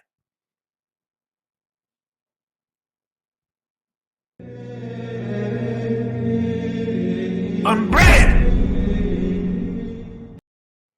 There you go. That was our daily Unbreaded. Yet again, this man was destroyed by what had to be the sweetest lady nectar on the planet. That's the only explanation for this man's simpery. It is crazy, but it is wonderful. So there you go. All right, I'm going to hit the rest of the super chats here, and then we will wrap up the show. I will be on Twitch tonight. So if you want to join me over there after the show, that would be great. It's been a little bit since I've been on Twitch because of the Johnny Depp, because of the Depp trial. And it's stupid to go on Twitch because I am going to be on Eric Hunley's show at 11 a.m. tomorrow. And I might even be on Adam Krigler's show tomorrow. I think I'm going to, I have to verify, make sure with Lady Rackets that the time slot works, but I think it's like 5:30 or 6:30 p.m. So I'll probably be on Krigler as well. So the goal tonight is to beat Millennia on Elden Ring. It's going to be rough. Okay. Zalcor07 says philosophy, teach the kids about Diogenes. Malik Foxon says, speaking of removing Russian stuff, my job removed Russian channels from their programming too. I don't really care because I don't watch Russian channels anyway, but I roll my eyes for any Russian Americans who use those channels to keep track of what's going on over there. Candy Bar Jack says, definitely respect that you teach the classics. I've read Moby Dick and The Tale of Two Cities recently, and I'm sad it took me until adulthood to do so. Yeah, when I was forced to read Great Gatsby as a kid, I hated it. And then I read Great Gatsby later in life, and I was like, this is really good. Fractured 01 sent a weird little like Habibi emoji. I don't know what that is. And Jay Winkler says, eating pussy is white supremacy. Get that going. There you go. I guess that's something. Next, Constitution Vet says, Unbreaded. I'm an Air Force veteran and current teacher in a unique one-to-one setting. Very cool, man. Congiant Says Axe Hammer Engraver here again. Please check your email, Ricada, as I require some input. Yes, I got your email. I will get back to you on that. My goal is to do that tomorrow. I should have some time to hit that, and I will. Thank you so much for sending that email. Kalinka Pavlova says, Heith, phone case or no phone case? Oh, he's a phone case user. Don't even do this. Josh Marol says, my fiance dropped out of high school, got a GED, then was hired by an architecture firm because of the skills experience she got working at a university job. Education does not equal intelligence or worth. No, education is in some places a way to knock down some roadblocks and get a better shot, but it doesn't actually make you more valuable. Trivia aficionado says, I was 22 when I began teaching 11th and 12th grade. Whew. I don't know how you could do it, man. Very, very dangerous grounds there, I would think. Vienna waits for you says, or ma'am. I guess it could be ma'am. Vienna waits for you says, back in 86, I went on a date to a Bob Dylan, Tom Petty concert with my 25-year-old female high school teacher when I was 17. Great concert, but it felt very awkward. Kimberly Campbell says, why don't schools teach the greats like Thomas Sowell? Good question. Milton Friedman in the classroom would be great. Jessica Bird, I read that one. What do we got next? Evie Warner says, Dad insisted we couldn't afford Mom to stay home and homeschool us. Needed the second income. Got scholarship for private education. Not sure it was worth it. Yeah, it's a tough trade-off. Look, I don't make people's financial decisions for them. But it really depends on what that second income is as to how worth it becomes. When you consider all that you lose when you have both parents out of the home. C Goody says, just ground your kids for 8 to 9 hours a day, make them do work all that time and tell them you're in public school. Enjoy. No joke. Ghost of Aces says, at the collegiate program I was in during high school, there was a teacher who only let us read and do reports on books written by non-white authors. Oh, that's lovely. That's very helpful. Seal Hunter says, I would love to read anime and watch manga. Well, do it. Go do it. Look, I took a Chicano literature class in college. And so, but even that actually had a white author in it still. One of the Chicano literature authors is John Nichols, who's a white guy. But presumably, most of but that was a specific class, right? And like, I chose to take that class mostly because I liked the professor of the class and figured I could get a pretty decent grade in it pretty easily with minimal amounts of work. I was wrong. Kalinka Pavlova, Heath. Oh shit. Sorry. Heard of Catherine Mansfield. I'm obliged by my Kiwi heritage to mention her and the Doll's House short story specifically. I have not. He probably has. He's read way more books than I have. Cars in Depth says, thanks to Freire, the ultimate goal of critical education is create messed up kids who, dissatisfied, become the vanguard of the Marxist revolution. Because I'm Batman 5702 says, Kurt is losing his mind right now. You need to check out Morphew versus Colorado. Isaac Baruch's wholesome gabagool art bites has better depth herd coverage. Love you, Nick. Cool. Go watch it. Brandon James says, my kids go to a charter school and it's been great. For one thing, they stayed open every minute they were able to during COVID. Classical curriculum, non-union, and we don't sacrifice our tax dollars. Brandon James says, awesome stream, Nick. There couldn't be a more important subject than education. We're paying the price now for all the bullshit that's been taught over the last 20 years, and it will only get worse. Ferret on the Rocks says, my college was full of dumb coons, especially the teacher.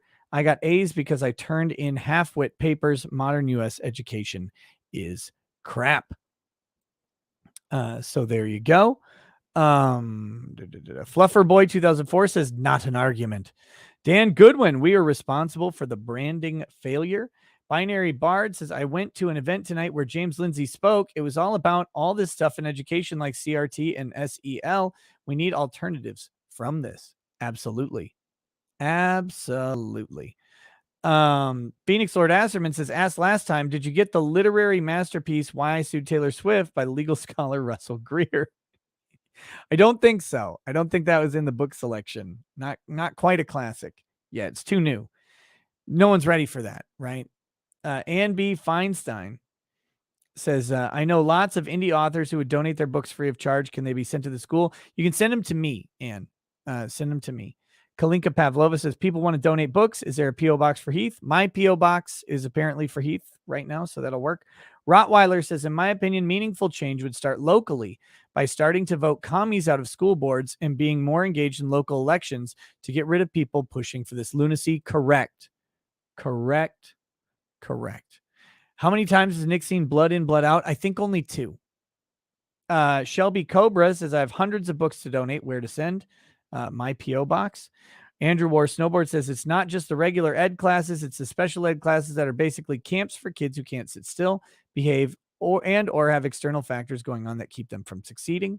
Kiernath says, Nick and Heith, have you heard of the Common Core version of math that's being taught in public schools? It looks like it's a complete waste of time. That's because it is. Bad Dragonite says, Mechanicus theme plays as we speak in binary. Skeet Neat says, funny how schools preach about white people being evil for slavery, and yet they don't teach kids about Jewish war crimes. Phoenix Lord Asserman says, sending Throne World, it will be coded in Nick's tears. That book's bullshit and you know it. Apocatypical says, Heinlein, Delaney, Card, bam, full science fiction diet. Cynthia gave $50. Is it a K through 12? No, it's K through 5. I have lots of readers to get rid of. If not, lots of Atwoods and Twilight on my shelf. Lol. Timothy Reaper says, when are you going to explain the term binger to your kids? Also, what does he think of radical binger theory? Well, I did teach my kid that Negro was not appropriate, but the other N-word was the most appropriate and that she should run around saying it everywhere. That's what happened. Abahind says, Destination Void and its sequels are amazing. Colonists have to create an AI to guide their failing ship to a new world, which decides it's their god. Plastic African says, Montessori is a method of education. Bro, is this Western foundation? Bro, is this Western foundation fooked? Tor Theo, thoughts on apprenticeships and trade schools? I think they're fantastic. I think apprenticeships should be more prevalent. I think the 4-year college model is a waste of time. I think it was a waste of time when I went. I think everybody knows it's a waste of time, but it's like this pro forma thing that was kind of required for a lot of industries for a while. And hopefully that's falling out of favor as we speak. It's just a complete waste of time, money, effort you could use making money. Bad Dragonite says, speaking of the Mechanicus, do you know what the best kind of toaster to fornicate with is? One that's unbreaded. Maybe. I don't know. Might be nice. Kind of having a little padding in there. That is the super chats for the night, ladies and gentlemen. Thank you all for your wonderful super chats to me, and more importantly, for your wonderful donations to Heath's Give, Send, Go.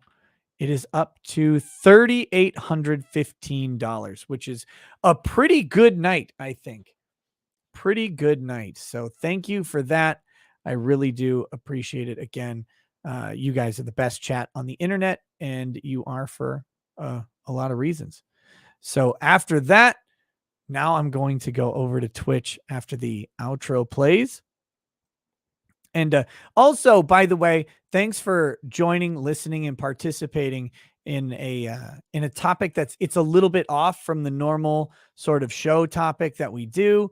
It's a little bit more serious than some of the topics that we do. And it's always encouraging to have people hang out through those streams as well, because, you kind of develop a method or a brand, and you never know how sort of alternative streams will turn out, but you guys show up every night. It's awesome. Crafty Huragok says, I was in special ed classes, and it was because I am dyslexic and a slow reader, but my comprehension was 2 grades above any grade I was in. Yep. And they didn't want to deal with it. I'm sure they're just like, I don't want to, this kid's difficult. Heal. Yes, I will try to put the shows I'm going to be on tomorrow on locals as I get links to them. So, all right, guys, thanks for hanging out tonight, and we'll hopefully see you over on Twitch in just a couple minutes. Have a good night. Peace.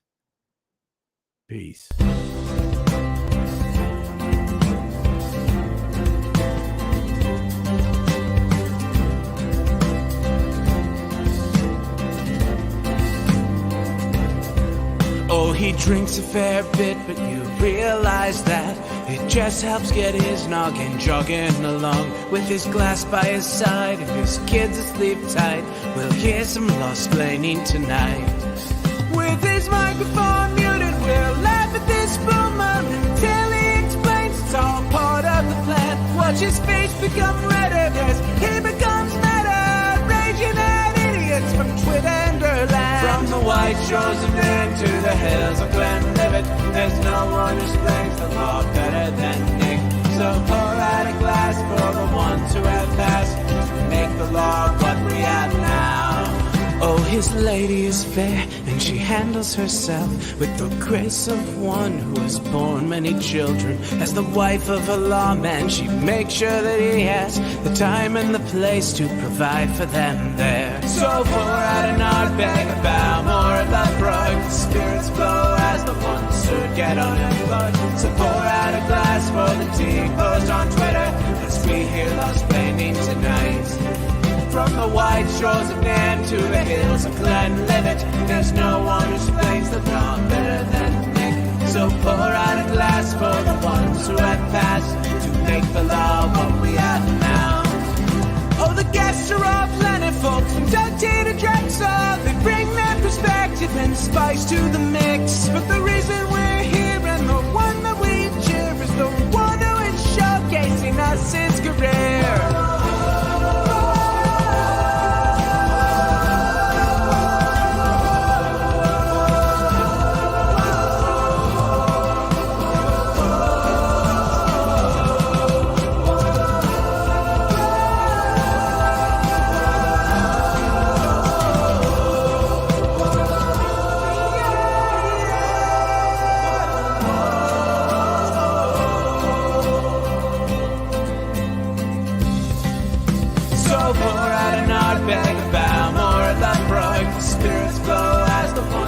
Get unemployed. So pour out a glass for the tea post on Twitter as we hear lost blaming tonight.